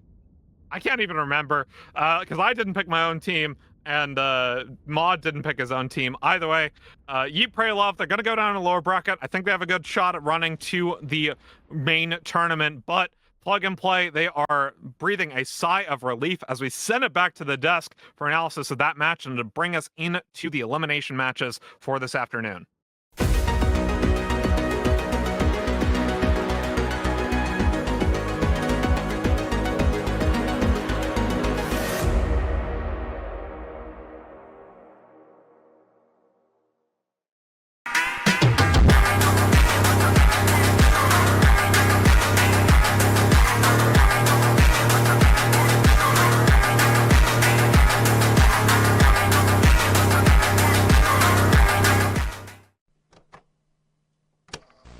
Connected. Channel switched. Well, it would have been a easy fight, right? But guess what, dude? I'm not seeing and people can't get their shit together! Crash our enemies. Your dams are completely damped out. Crash. I'm damped out. Get on that campus, boys. Eat your reps. Yeah. Everything down. I've not been able to look at a single thing all game. I'm jammed. Plug and Play, they're slotting straight in easily to the main tournament. Didn't even touch the sides. Meanwhile, Yeet, Pray, Love getting yeeted into the lower bracket. We will see them again. They still have a chance, of course, to make their way through to the main event, but it won't be easy for them now. They will have to do a lot more praying and a lot less yeeting in order to get in. So Black Bar Pirate, AC Sleps and a extremely girthy attack bar there from the plug and play side. What's your thoughts here? I mean, that's what a shield rush is supposed to be. Like, I don't know how many people here have watched enough to understand the exact little intricacies of the attack bar, but it's the potential DPS, right? So right off the rip, when you see these two teams and you see one of them have an attack bar that's like a fourth the size of the other one, you can kind of look at the other team and say, oh, these guys have a lot of potential damage. And quick math, they probably had like 8,000 or 9,000 DPS of autocannons, which is a very, very, very, very large amount. Like, we saw ships just completely melting there. And that's actually what you want to see with the Shield Rush. Like, the Minmatar Shield Rush performed amazing last year. Obviously, it was able to get a little better because it was discounted points, but it's still performing well this year. Like, screw this Ham Rush. Ham Rush is silly. Do the autocannon rush. It's way better. It's way more fun too. You go really fast and then sometimes you blow up quick. So instead of getting these like slow, drawn out, like, oh, we got to take a Nighthawk down, it's like, nah, just go in with a stabber, go in with a Scythe Fleet. Yeah, maybe you have 30,000 HP, but at least you're going to look cool while you do it. You agree with that, Baza? You're going to look cool while you got in? I'm going to be the rare voice of dissent, and I say I completely disagree, to be honest. I think Ham Rushes are far more reliable. I'm not personally a fan of the AC Sleipnirs and the Rush comps. In this matchup, I think it worked well because they were free to push in at their leisure as they were and park up on the Armageddon navies and unleash the damage from those Sleipnirs. But I think in many matchups, it can play out a lot differently. You get tackled down by a Confessor or a Hyena or something, and it webs you off, and suddenly your 700, 800 DPS Sleipnir is only doing 300 because he's had to switch to barrage and he's 20 kilometers away from the primary. So in that situation, I feel like the Ham Rush variant is more reliable. You've got a bit more range to play with, and you don't have to worry about the intricacies of tracking and optimal range, especially when you come up against arbitrators and sentinels who can just completely gimp your guns. Just to counter that, I have been told that if you load Hail, then thou shall never fail. How does that interact with your schedule? Well, that sounds like yeeting, praying, and loving, and that didn't go too well for them. So I mean, it was the other team, Plug and Play, who did it. So I mean, they plug and played.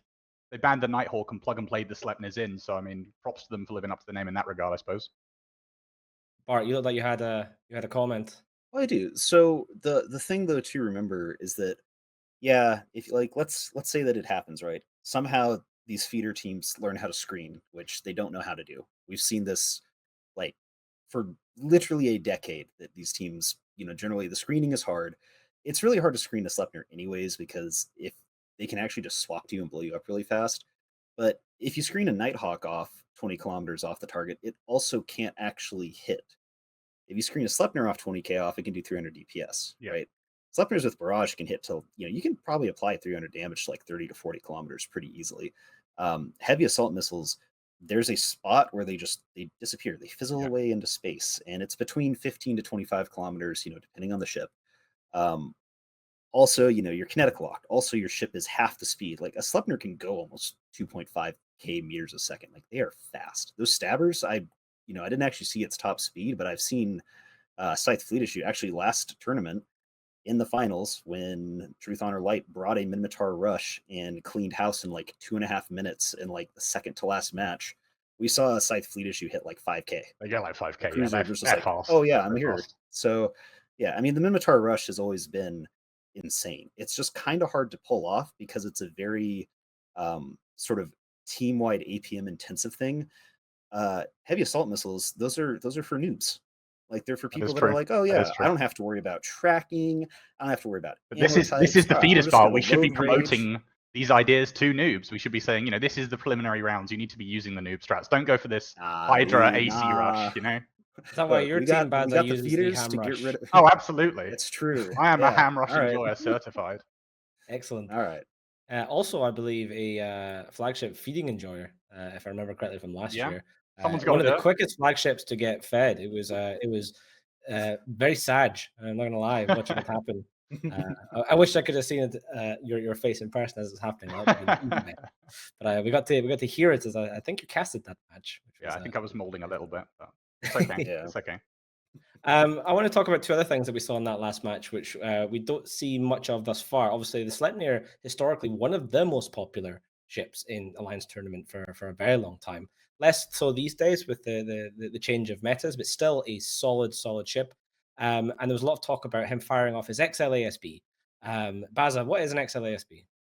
It's the XL ancillary shield booster. So you can load it up with cap charges. You load it up with Navy cap booster 400s or 800s if you're doing it wrong, because then you get like 4 cycles and no benefit. So you then get 9 cycles of, you pump these, it's just shield HP on demand. It's just a shield booster, 9 cycles. After the 9 cycles, it costs a shit ton. So you probably won't get a 10th cycle unless you're in a battleship. But it's like, it's like a more efficient shield extender. If you can fit it, you get more HP for the slot. Yeah, it's always fun to watch a ship getting shot with them. You see, they tend not to have as much just raw shield HP. So you see the shield get chunked down pretty hard, then the XLSB fires and it goes up. And as Baza says, it tends to be loaded with around about 9 charges. So people start counting them to see, how long can this guy tank for. And of course, then if people shoot you and you use 5, then they switch off. You then end up in that super awkward situation, be like, hey, do I just not risk reloading because that takes 60 seconds and keep those 4 charges? Or do I just say hashtag YOLO, reload, and hope they don't swap back to me in the next 60 seconds while I'm stuck reloading? Bart, what's your thought on that? I think generally you just reload it, and you send it and you see what happens. Maybe get like 1 or 2 more charges off to get to max shield and then reload it. We've seen some actual really good play with Sleipnir pilots too, that they like burn out of damage range and then reload and then come back in, which is sort of the ideal situation. But yeah, it's really powerful. I mean, the Sleipnir ancillary shield booster will pretty much tank a single battleship's rapid heavies by itself, and their reloads are close enough that you can get situations like that where once that first Geddon was down, it's like, oh, this is over. They won't be able to break the Sleipnirs. They don't have enough damage just because of the mechanics of the ancillary shield booster. Like, even if nothing else happened, they were fine at that point. Yeah, and as Casper24 points out, sometimes while burning away, you can also just burn straight out of the arena. Can't be shot if your ship has exploded. It's a solid tactic. I know Casper deploys that regularly. I haven't seen him boundary for a while though, but he used to be just a over the boundary enjoyer, regular times across that edge of glory. Another thing that we saw in that last match, of course, was the broadsword, heavy interdictor. Don't see them very often around in tournaments. They have a very specific purpose in a comp like that. Baza, 30 seconds. Why would you bring something like a broadsword? The hit point.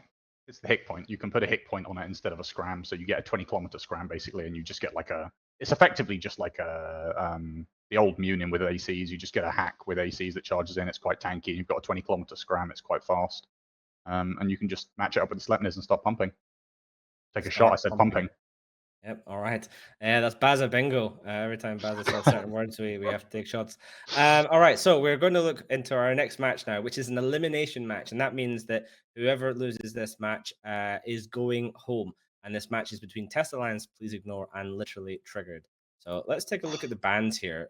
Test Alliance, Please Ignore, choosing to ban out the Kerries and the Balgorn, whereas Literally Triggered banning out the Blackbird and the Vindicator. Blackbird Pirate, these seem all in all pretty sensible normal bans until we hit the Vindicator.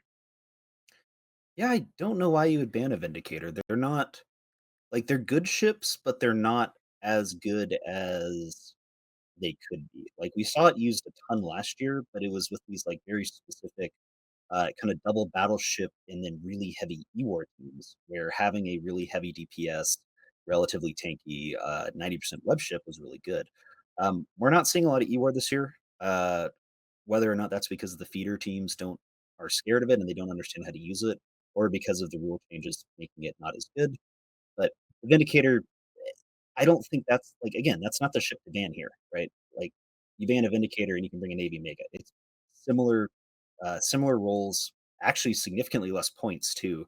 But I did see something think it was Baza who actually said it. That was like, if literally triggered doesn't bring a Navy Mega, I'll lick my cat. Was that? That's correct. Yeah. Yeah. Okay. So. And then they brought a Navy Mega. I just felt like So we didn't I have to felt lick it, his you know, in cat. my soul. I felt like they're Yeah. just attracted to this kind of shit. Tempest Fleet, Navy Mega, they love it. They're all over it. Yeah. So I Interesting. think they'll probably just bring that, and they're like, "Oh, yeah, we banned the Vindicator and we bring a Navy Mega. Haha, nobody expects it." And it's like they look the same. I mean, it's the same ship basically. Cool, good job, guys. And Baz, anything else jumping out at you at these bans here? I mean, Kerry's Balgorn from Test seems pretty sensible. Yeah, it seems pretty standard here. I mean, it's just again generic bans that you don't want to come up against. If you come up against a Balgorn and you're in a comp that particularly suffers from the newts and the web control, it can make the match very, very difficult from the outset. Same for the carries with the damps. It can just, in some matchups, it can just make it very unplayable. So yeah, just good broad bans. Awesome. Now, one of those ships that was being banned there, that Blackbird, we talk about ECM a bunch. Bart, can you just run us through as we look at this graphic explaining ECM? What is ECM? How does it work? ECM, it's pretty much the simplest mechanic in EVE Online to actually understand, funnily enough, because you take your sensor strength and you take your jam strength and you divide one by the other, and that's your percent chance to get jammed. It's actually super, super simple. Obviously, you can never 100% chance to jam, and you can never 0% chance to jam. But if you get jammed by ECM, you, as the pilot, can only lock the ship that is jamming you. Now, a long, long time ago, I'm going to say this is actually only like 3 or 4 years ago, but for some people, that was a long time. For some people, was that's like like, 6 or oh, 7. that's the beginning. Yeah, okay, 6 or 7. See, my brain doesn't work. If you were jammed, you couldn't do anything. Now you can still shoot the other ship. So it was a pretty big nerf, just because it's like, hey, we can now target the ship jamming us. But it still prevents you from like locking anything else. And so it's especially effective against like logistics or short range ships, perhaps Navy Mega, that may or may not show up. Because if you're being jammed from 50 kilometers and you have blasters, you're not going to hit it. If you're a logistic ship and you're jammed, you can't rep your friends. So it's still pretty powerful. We haven't really seen it used effectively. We've actually seen it lose really hard in the feeder so far. Thinking of you, whoever was brave enough to bring 3 Scorpions. Nice try. It was terrible though. Yeah, jams used to be like a super solid meta because you could, if you had good intel on what your opponents were going to bring. Back in the day, it was super common. Well, it was the only way to practice was to practice on singularity, and you could do things like spy on people practicing, find out what they might like to bring, and then take a bit of a gamble and skew your jams. Obviously, if you go for multi-spectrals, then you get flat bonus across the board to all the different racial ships, but you have those 4 different racial jams as well. So if you think, hey, if I ban them out of, say, both good shield logistics, they're going to have to bring armor. You can probably skew into armor jams. So jams did have a bit of play and counterplay around it, but it did become a bit of an RNG at times. Roll the dice. Sometimes you win. We've seen ships like the Hero Ibis, the 1 point Ibis, which is actually an ECM bonus ship, the rookie ship. Landing a jam on a flagship, I think it was one time a couple of years ago. The chances of that, I think people worked out something like 0.1%. But the dice landed exactly right, and that flagship got jammed out by this little tiny Ibis and won the match. We've also seen Brave with a Hero Griffin in a match one time do something similar, jamming out something pretty exciting. All right. I see we had a bit of a delay. We had a disconnect from one of our teams. So we're just waiting for the teams to get onto grid now. I see all the team members are in system and warping into the arena. If you've never been in a tournament match yourself before, the way it works, it can be pretty scary. You sit in a station somewhere, just chilling out. Some very nervous captain is telling everyone to double check you have the right ammo, double check you've loaded everything, etc. Everyone's getting ready, and then all of a sudden you just get teleported out of that station that you have staged in into the great void of space, where all your ships are placed very nicely, one next to each other in a line. It's a great opportunity to take some screenshots, and you're told, hey, check your ships, make sure everything's there, make sure everything's working by the refs. At that point, you can't warp at all. You are locked in position. You cannot move. Both teams are way off of D-scan from each other, opposite side of the system, and they have actually picked one of 4 beacons to warp in from. The refs will then unlock warping, and the teams are allowed to warp into the arena at a range of their choice between 0 and 50 kilometers. Occasionally, people do things like warp to the sun or warp to 70 or 100. This is, in fact, illegal, and they get teleported to 0, amongst other punishments that can happen, including setting their hull, armor, and shield to 50% if it is particularly egregious. But we haven't seen that for a couple of years. All right, so the teams are ready. Everyone's in system. Let's head over to the arena for Test Alliance Please Ignore versus Literally Triggered.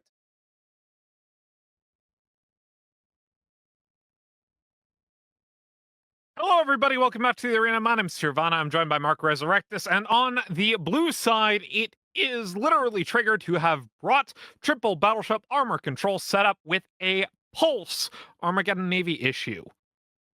Yeah, and nobody tell Wingnut about this. He might get a little too excited because our friends from Test Alliance have brought a similar but different triple battleship setup with 2 Armageddon Navies and a Hyperion. Incredible to see this on the grid. You know, our boy Wingnut does love the hype.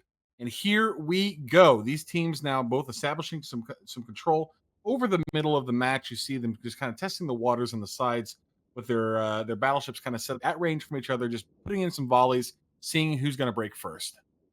These dual Armageddon Navy issues of Test Alliance Please Ignore are rapid heavy fit, mismatched with the Hyperion of Abe Amerin, and unfortunately they're up against an arbitrator, which means missile disruption onto both Armageddon Navy issues and tracking disruption onto this Hyperion. This is exactly why you don't mix your gun systems, because if you're up against scripted E-War like this, you run into trouble. So this arbitrator going to be the target to watch. From the side of Literally Triggered, both these teams getting a little bit of pot shots in on each other, but the Sentinel of Literally Triggered, Grim Axe Morpher, goes down first.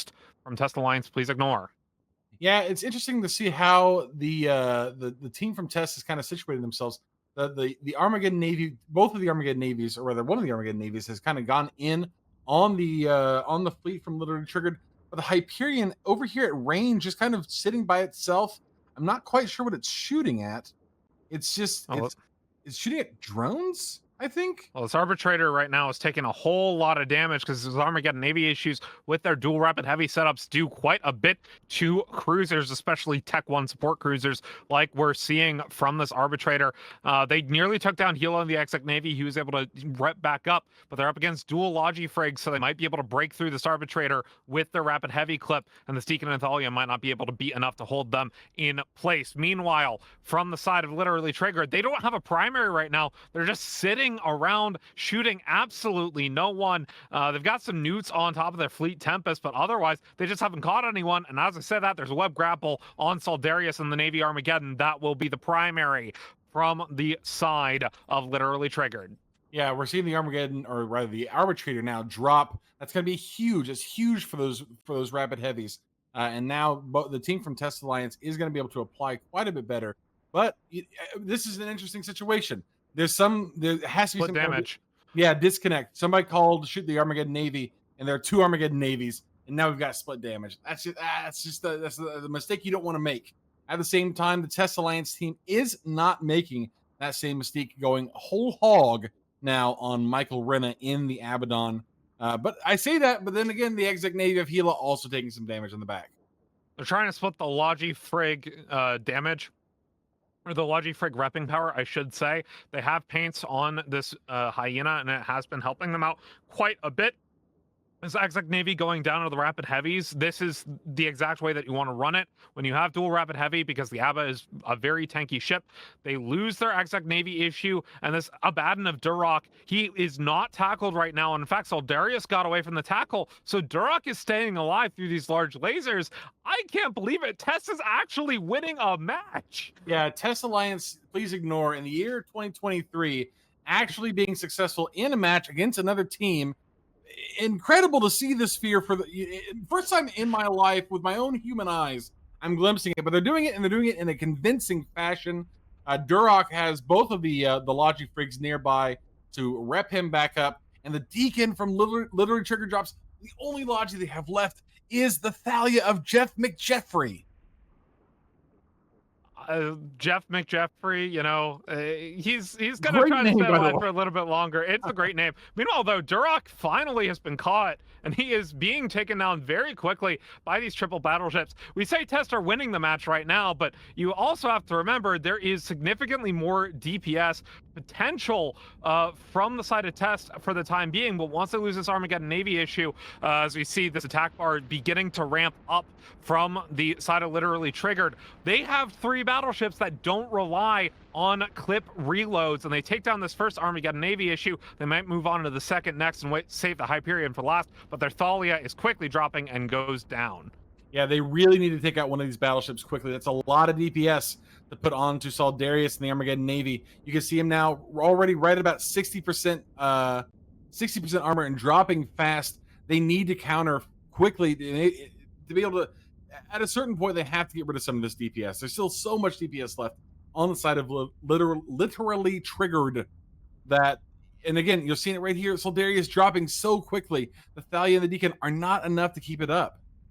Yeah, they went for this low end, which is what you need to do with these rapid heavy comps, but completely ignoring the high ends. They just can't kill anyone right now. The Tempest fleet issue of Geronimo is currently the primary, but he's sitting at 80% armor remaining to the 19% from Soldarius. He is starting to rep back up. I think he got an Ansel reload in, so we'll be able to actually stay alive for the time being. Wait a second, they might actually be able to turn this around. He's all the way back up to 45% armor. He got his reload in on the AAR, and now Test are back in the lead of this match. Yes, I never doubted you for a second, Test Alliance.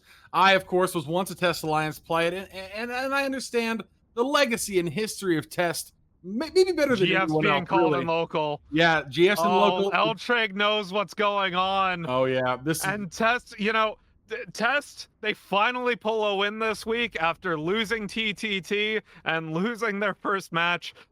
They will be able to at least hold on until next weekend when they will be playing for seeing who actually ends up going into the Glante Gamble. But for the time being, they have taken down Literally Triggered in what Twitch chat thinks is a major upset, 75% to 25% in terms of channel points.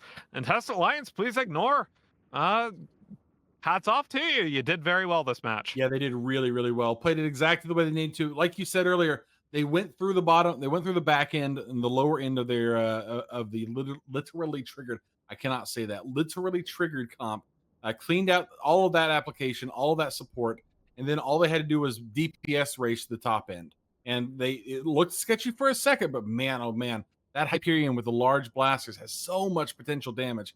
All they had to do was clear out the Frigology, and there's not much on grid that's gonna be able to deal with a face full of hot neutrons like the Hyperion can apply. Yeah, just, I mean, Test Alliance, please ignore. I mean, they found the reload on the AAR for Soldarius.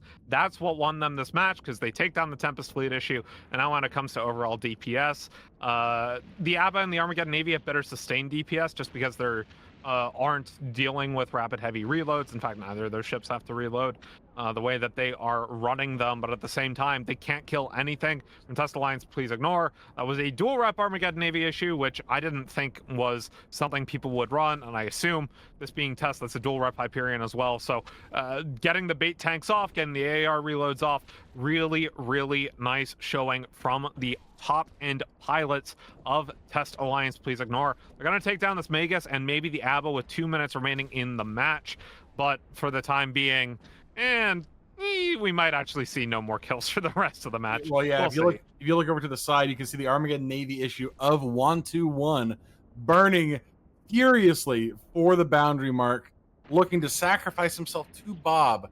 And honestly, fair. I understand the appeal of that. Yeah, but you're not taking the MJD out. I know, I know. It's not the edge of glory if you're not trying to break the record. Grant you can't really do that in a slow ship, but you know, he could try. We do like the still 116 off. Yeah, for sure. We do like the enthusiasm and letting the match go a little bit quicker, as this really was a massive stalemate. Michael Rena finally goes down, and 1-2-1, currently setting 116 off the center of the arena. Now 115 off. Wait, is he burning back? He is burning back. That's no right. end of glory for him. What is going on? He sees the I Mullis and he wants to demand kill. boundaries. He's looking at I- Mullis. I demand explosions. I demand your ship being blown up and all your crew members dying because you decided to boundary. But no, instead, ship's going to blow up and all the crew members die for the Pontifex. And 121 will live because they can't kill him in the next 37 seconds. I, for one, salute you, Test Alliance. Please ignore and say 121. You should have gone for the boundary, man. Yeah, really well played, Test. Glad to see them pull this one out. It was an exciting match. Unfortunately, our friends from Literally Triggered are eliminated. They do go home, but Test advances. Yeah, again, 2023 Test Alliance pulling it out. Pretty impressive. Excited to see that. So excited to see how they do next or in our matches in August rather. And with 5 seconds remaining, we will send it back to the desk one more time for CCP Overload, Baz, and BBP. We only have one match left, so stick around for that one.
There you have it. Test Alliance, please ignore, not to be ignored. They knock Literally Triggered out of Alliance Tournament 19 contention in a hard-fought match. They came in earlier on today against Barcode with an undemand comp, only 9, got pretty handily torn apart. But in the last couple of hours since then, they have gone away. They've had a solid think about what they want to achieve, and they've come back and put together a pretty excellent showing, securing themselves an appearance next weekend. Can they make it through to one of those final slots in Alliance Tournament 19? Who knows? We will certainly see next weekend. We have one more match for you today, which is another elimination match. But first, let's go through some of the results from today. So our first 2 matches were elimination matches. We saw Snuffed Out continue to keep the dream alive by knocking out Kitchen Sinkhole. And then we saw No Vacancies taking that elusive wormholer win over the Initiative and sending Initiative back to wherever they live now. I don't know if it's still Fountain. Then we went into win and in matches, and it was Barcode who triumphed over Test Alliance, please ignore, till Doomsday, who knocked Literally Triggered into this bracket. Invidia Gloriae comes got dumpstered essentially by White Squall, and then Rusty Hyenas clan took a solid victory over Whole Control in a very exciting match. Then we saw Templis CALSF win and in against Hisec Miners.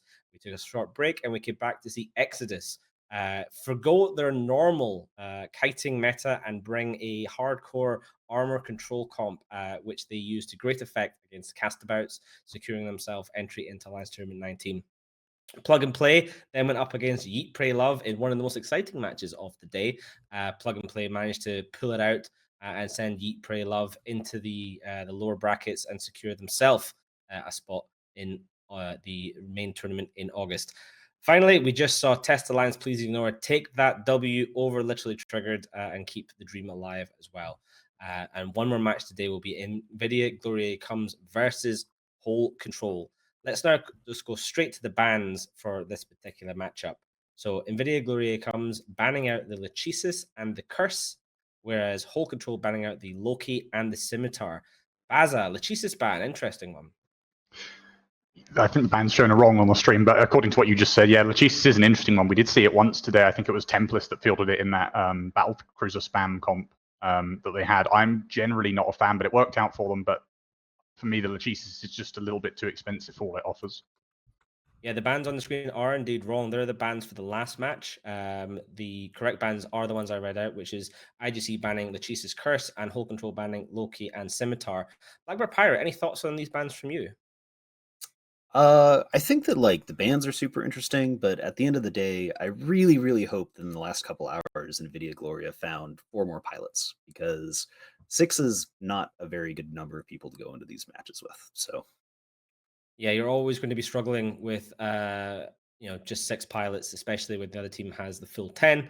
I feel like that Lachesis ban, if you're bringing 6, is pretty solid, because that Lachesis could probably damp down your whole team, and just the amount of control that would land on you would be unfathomable with only 6 pilots. So yeah, this is them signaling that they're going to give it a good crack. And I said this earlier on, I'm always appreciative that teams aren't just pulling out.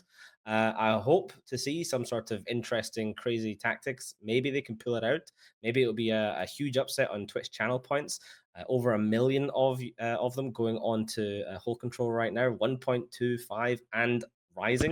So good opportunity to get those points in on IGC. Maybe get a 10x return on them if you're brave enough. All right. So for the final time, let's head over to the arena for this match between Invidia Gloria comes and Whole Control with the casters Mark Resurrectus and Fear Vina.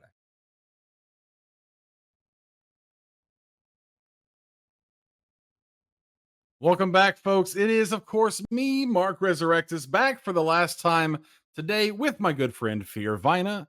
And we have, oh boy, another 6v10. Sorry, Bart, they did not find 4 more pilots for our friends from Whole Control. We have Drake Navy, dual Drake Navy, plus FC did allow Humpakoska to bring his Drake.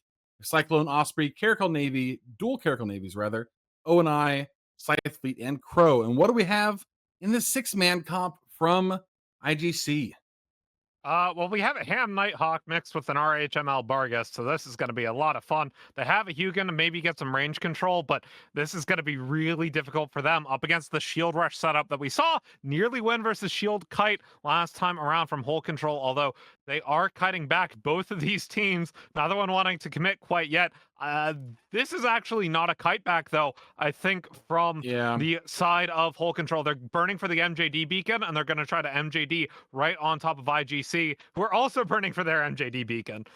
Yeah, I'm not quite sure what's happening here. Very interesting situation. I'm looking at the Whole Control team. They are just sitting on the unit. They're turning back around for the jump. Sure. They're going for the boosh. I mean, I get it. I understand. Listen, the beacons are very cool. I love the jump animation, and it do make you go very fast. We got a couple of bumps there as they were moving in towards the center beacon, though. Yeah. That might not be great. But I mean, you're facing a 10 or a 6-man team that has a Nighthawk and mixed in there too. I think you can just no, they actually didn't activate the beacon. They're just sitting on it. What is going on? Is this what collusion looks like? I feel like there's some collusion activity happening here. This is very strange situation. They're on opposite ends of the arena. They're just looking at each other. And there's not the Hugin. Okay, finally look down here. We have some action. The Hugin of Invidia starting to pull away. Okay, they were starting to move up. They're starting to get some little bit of action going. They're starting a little bit of, just kind of shaking away. They're getting away from the micro jump unit. That is what is important. I think they might be going. Yes, I can see it now. They are moving to the other micro jump unit. They're moving to the upper one. What is going on? It's Shield Rush. Just rush them. They have two tackle mods on their entire team in a scram from the Barghest and a web from the Hugin. Yeah, I'll tell you the truth. I've read about this. Now listen, this is very important. I've read about this before. I believe this is what the kids call a troll. Is what's happening here. Mark, you can't do. Mark, you took whole control. I did. And You listen, took whole do control. you see whole control losing ships right now? Dear Vina, I do not. Those points are still good. Okay, they're doing great. They're playing it. They Like, are they intentionally just going for reverse tie-dye here? You cannot understand the thickness and the folds of the wormholer brain, Fear Vina. You cannot grasp the intellect at play here. Aren't you afraid whole control is gonna kill your cat or something? I'm afraid of nothing. I have no fear. And here they go. Look. Wait, here, bushes. they're coming in. We see They're pushing. bushes. Finally. Oh, let's go. Yes, here we Whole go. control, Bush into the fray. They're was gonna go all- for the Spargust first. Yes, it was all Finally, we got some action. planned. Almost 4 minutes into the match. The Drake is about 30k Oh off. my No big god. deal. Actually, they're gonna Juan Modest and the Nightmare first, but oh my god, that just took way too long. Yes, very good. I mean, look, like I said earlier, it's feet around. We're having fun. Black Bart Pirate is just coping in their back channels right now about how bad these teams are. Look, everybody's having a good time. They're just happy to Well, be down here. goes the Osprey. Like you saw the Ham, Nighthawk, Barghest, and Nightmare. Their attack part isn't as girthy, but as this Nightmare finally goes down, once again they brought a Basilisk, which should have enough reffing power, but doesn't because there is just a lot of ham from the side of Whole Control. They're going for Table now in this Osprey Navy issue. He doesn't have an active rep, and his Logi is dead, so Table will go down, but they will trade for this Barghest, who is now the primary target from Whole Control. Yeah, I'd say an O&I for a Bargus is a pretty decent trade. I have heard you should never trust a Basilisk. People are saying that. I think it's very interesting. But yeah, we'll see the Bargus of Ulama Ivanov go down right about the same time that Nospi does as well, which will leave not much left in terms of DPS. Just a Ham Nighthawk. That's it. Yeah, a Ham Nighthawk, but they do have a Hugin, so they can apply. There's some They're on application the Drake, there, Jacob Fretwell and the Basilisk now. And he gets deleted. Yeah, They had a web and a paint on their team. As we saw, there's also a web and a paint from the Hugin, Jack Oldman, but it's onto a Crow right now. There's a weapon on his Fleet Scythe, but this Hugin, now the target from Whole Control. I think they were trying for a cheeky boosh play into 100-0. Did not work out for them. It's going to be 100-16 as they finally move on to the Stork and the Nighthawk. Invidia Gloriae comes. I mean, once again, respect to them for showing up undermanned. Agreed. It is very difficult to do that but it is respectable just showing up and playing. AT, hopefully you had fun for these feeder rounds and for the preparation it took to get here. But when it's all said and done, Whole Control are going to move on to the next round. As the Stork falls next to the Night comes and Invidia Gloriae comes, gets knocked out of the AT feeders. That's it for us for today. Tune in next Saturday to see more of me and Mark Resurrectus on separate casting duos. But first, we're going to send it back to the desk to end our broadcast. Bye, everybody.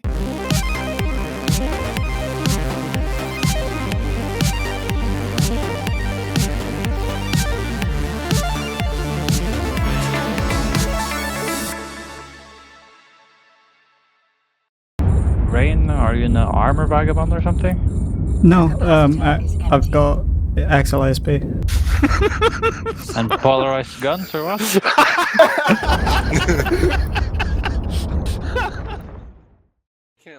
CAStabouts, you are one of two people that couldn't listen and couldn't check bookmarks and find your own way out. The entire route was literally bookmarked out to Losec. I bookmarked it 10 minutes in advance!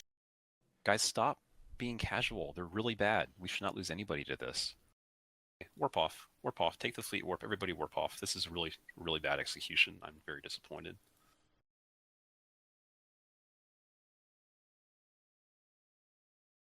Well, there you have it. In a match, we see Whole Control securing their continued survival a little bit longer against Invidia Gloriae comes. It was certainly something to watch. I'll tell you that. It's been a long time since I've seen a match quite like that, where at the start both teams just or in the opposite direction and just kind of camp out and just say, hey, how's things? I don't really know what else to say about that match. It was fun to watch, if not a bit puzzling. I do want to say thank you very much to the IGC guys, their captain in local, was telling everyone, say have fun. We were having fun. I hope you guys are having fun as well. We are certainly. I enjoyed that match for, if not at least sheer entertainment value. So GF to IGC. So guys, feel free to spam GF IGC in Twitch chat because I think they deserve it for that display. Blackbird Pirate, any thoughts on that match we just saw? No, kind of the same thing you said. I mean, sort of looking back at last year's feeders, right? We had so many teams just drop out and not show up. And I remember our day one, and like the Captain's Cup, we had so many teams drop out, and we had like 4 matches on our first day. So, huge props to IGC for showing up, and huge props to every single team for the feeders. Like everybody's showing up and they're trying, which is really, really nice. Because at the end of the day, it's about spaceship explosions for everybody to watch, right? To them, it's about winning, but for the rest of us, we're here to watch people and, say, oh, that was such a good player. Oh, wow, look how terrible you guys are. So, yeah, I really appreciate the fact that they showed up, they tried, they got some kills too. That could have actually gone a little differently if they had had like one more ship. I think Hold Control might have actually lost. So, who knows?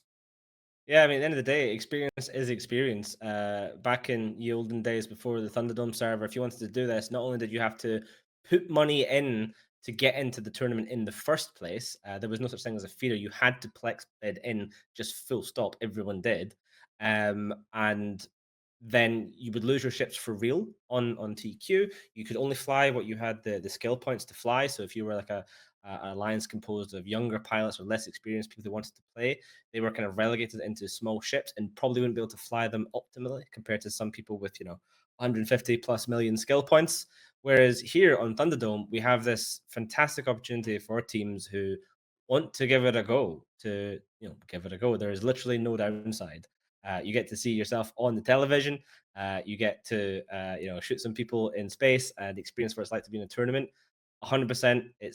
We're in such a healthy state for new teams to come in right now. I'm super happy. Baza, any highlight matches from today before we wrap up?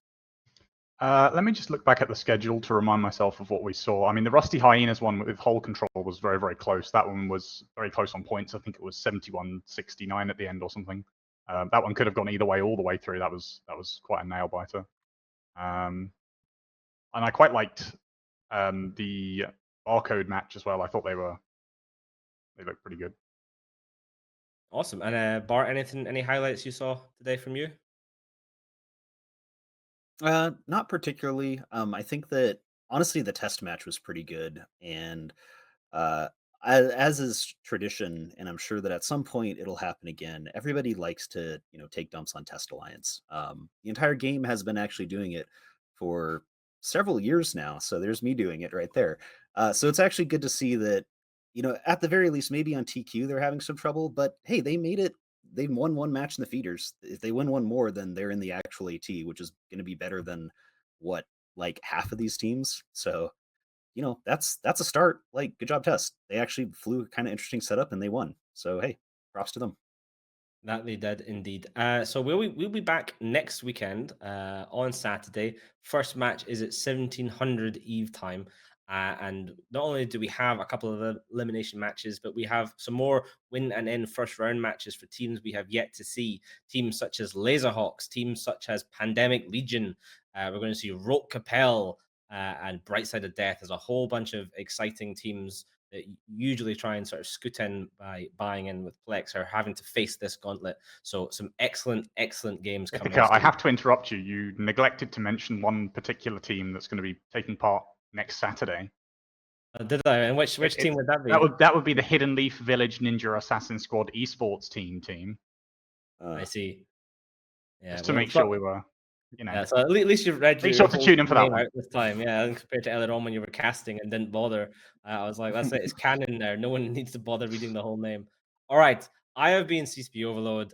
Joined on the desk by, of course, the Basilisk. We've had some incredible casters joining us today. We've had Theron Valarax, the Baza, Fear Vina, Mark Resurrectus. I think that was all of us. Of course, in the background, we have some people like Bayart J, who's been running the stream, doing a load of stuff. CSP Convict, who is pushing the buttons for Twitch channel points when he remembers. We have Discreet Error, who's been doing all the graphics and the band stuff for us. And of course, we have had a host of refs helping us, from CSP Zealous, who is basically managing things in the background, to a number of GMs who gave up their free time this weekend to come along and click the buttons and teleport people around. Sothrasil from Anger Games, of course, was there helping us out as well. Thank you very much, everyone. And thank you, of course, to the teams and the participants that have taken part. It is always a pleasure to watch you guys blow each other in space. And I cannot wait to see more next weekend.